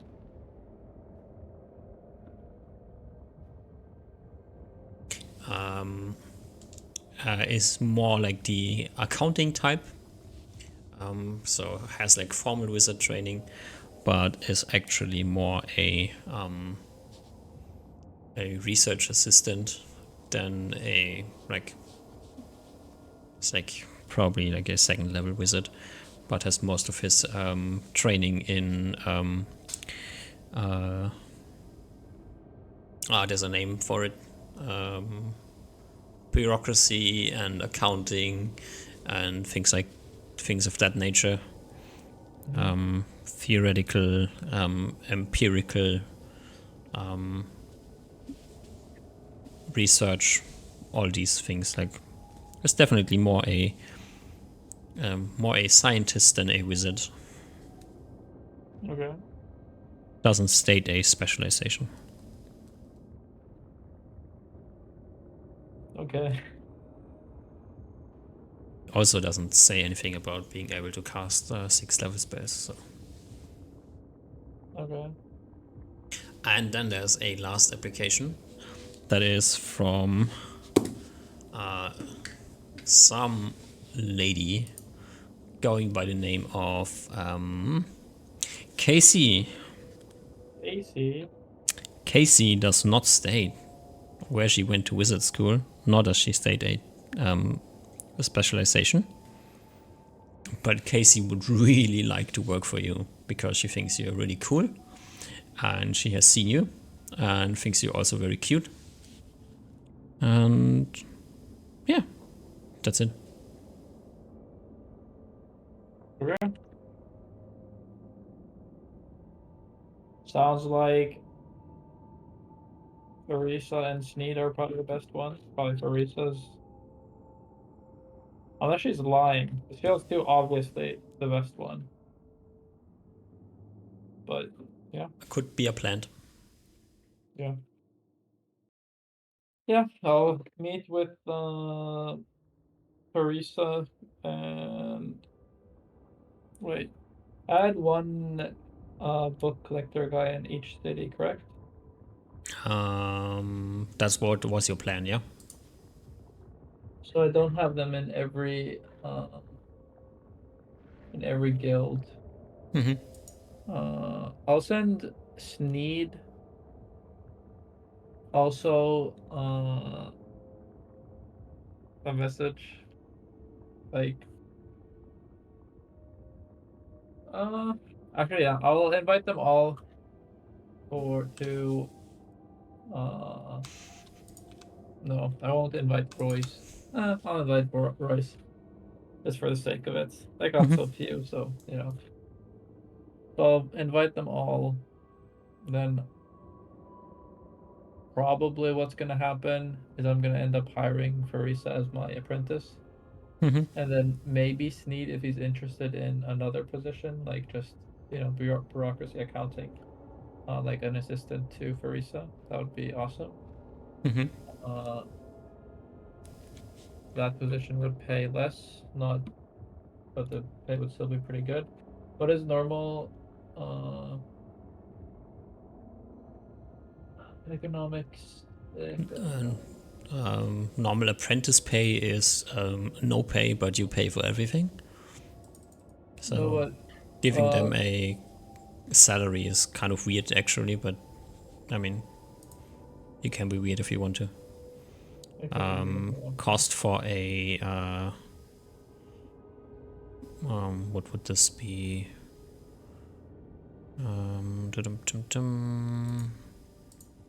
Probably a scribe or something like this. I think there's like a bureaucracy thing.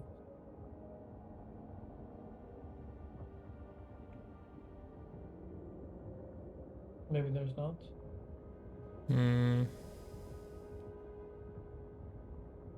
I think it's. I mean, there's a scribe and a clerk, and they pay the same.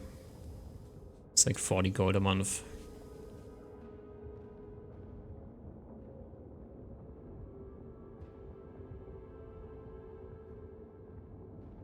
$40 a month.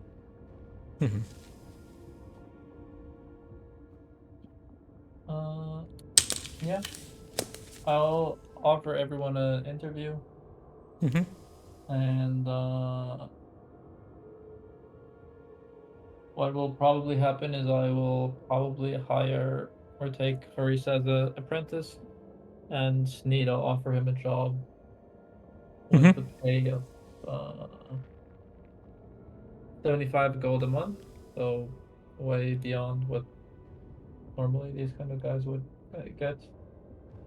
to work bureaucracy, to grease the wheels whenever there's yeah, just be like a bureaucrat, like Mm-hmm. take logs of what books have been acquired, uh, make sure that our communication lines with any of the guild libraries are good, and that if there's any problems, uh, he can either work himself as a diplomat or send Arisa to hopefully resolve any issues. Okay. Sounds cool. Do you want to be involved in generating your apprentices, or should I generate them off screen? Yeah, you mean like roll stats? Mhm. Yeah, I can roll stats. Okay. So you can figure out the proficiencies and whatever else, but I'd like to Yeah. roll stats. Alrighty. So you said like something, a very specific thing, and you like rolled really high on your success checks here. So Theresa is like, as she has stated, a pretty bright person. So she is in the 18 int range, and Sneed is also quite well versed, 17 int. That's like the int stats I have. Can we do 16 plus? I mean 15 plus 1d3. Sure.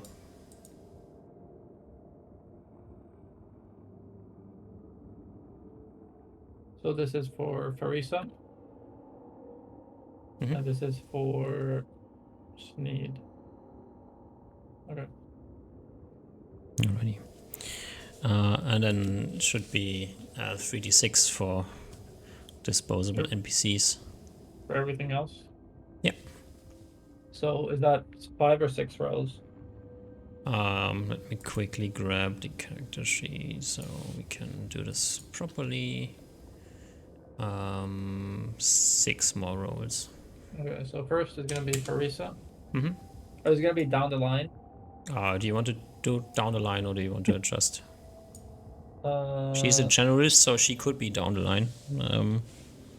but I want wisdom to be your second highest stat. Other than that, down the line is Okay. fine. Sneed is a. Just quickly check. Was it 6 stats or 5? Sorry. 6.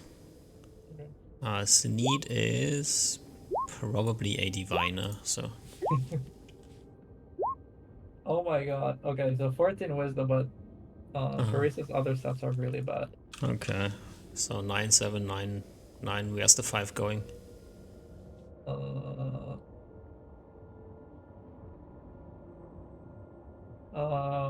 Okay, let's think about Farisa.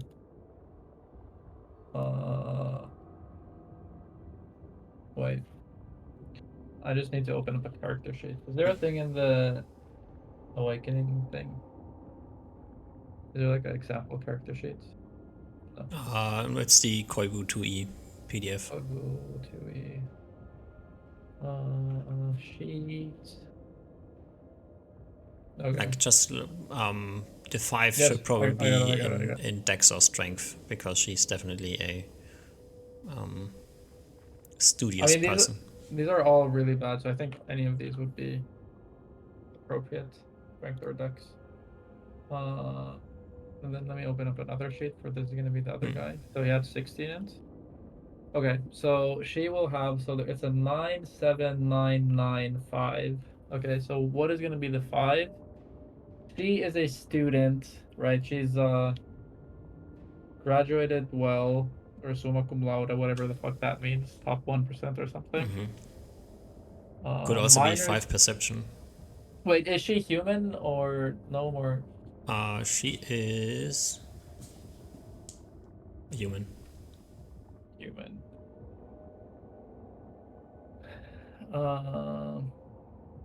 What did she say? She's heard of me. She knows. She's followed my adventures. So perception is probably not her garbage stats. You know, even though maybe it doesn't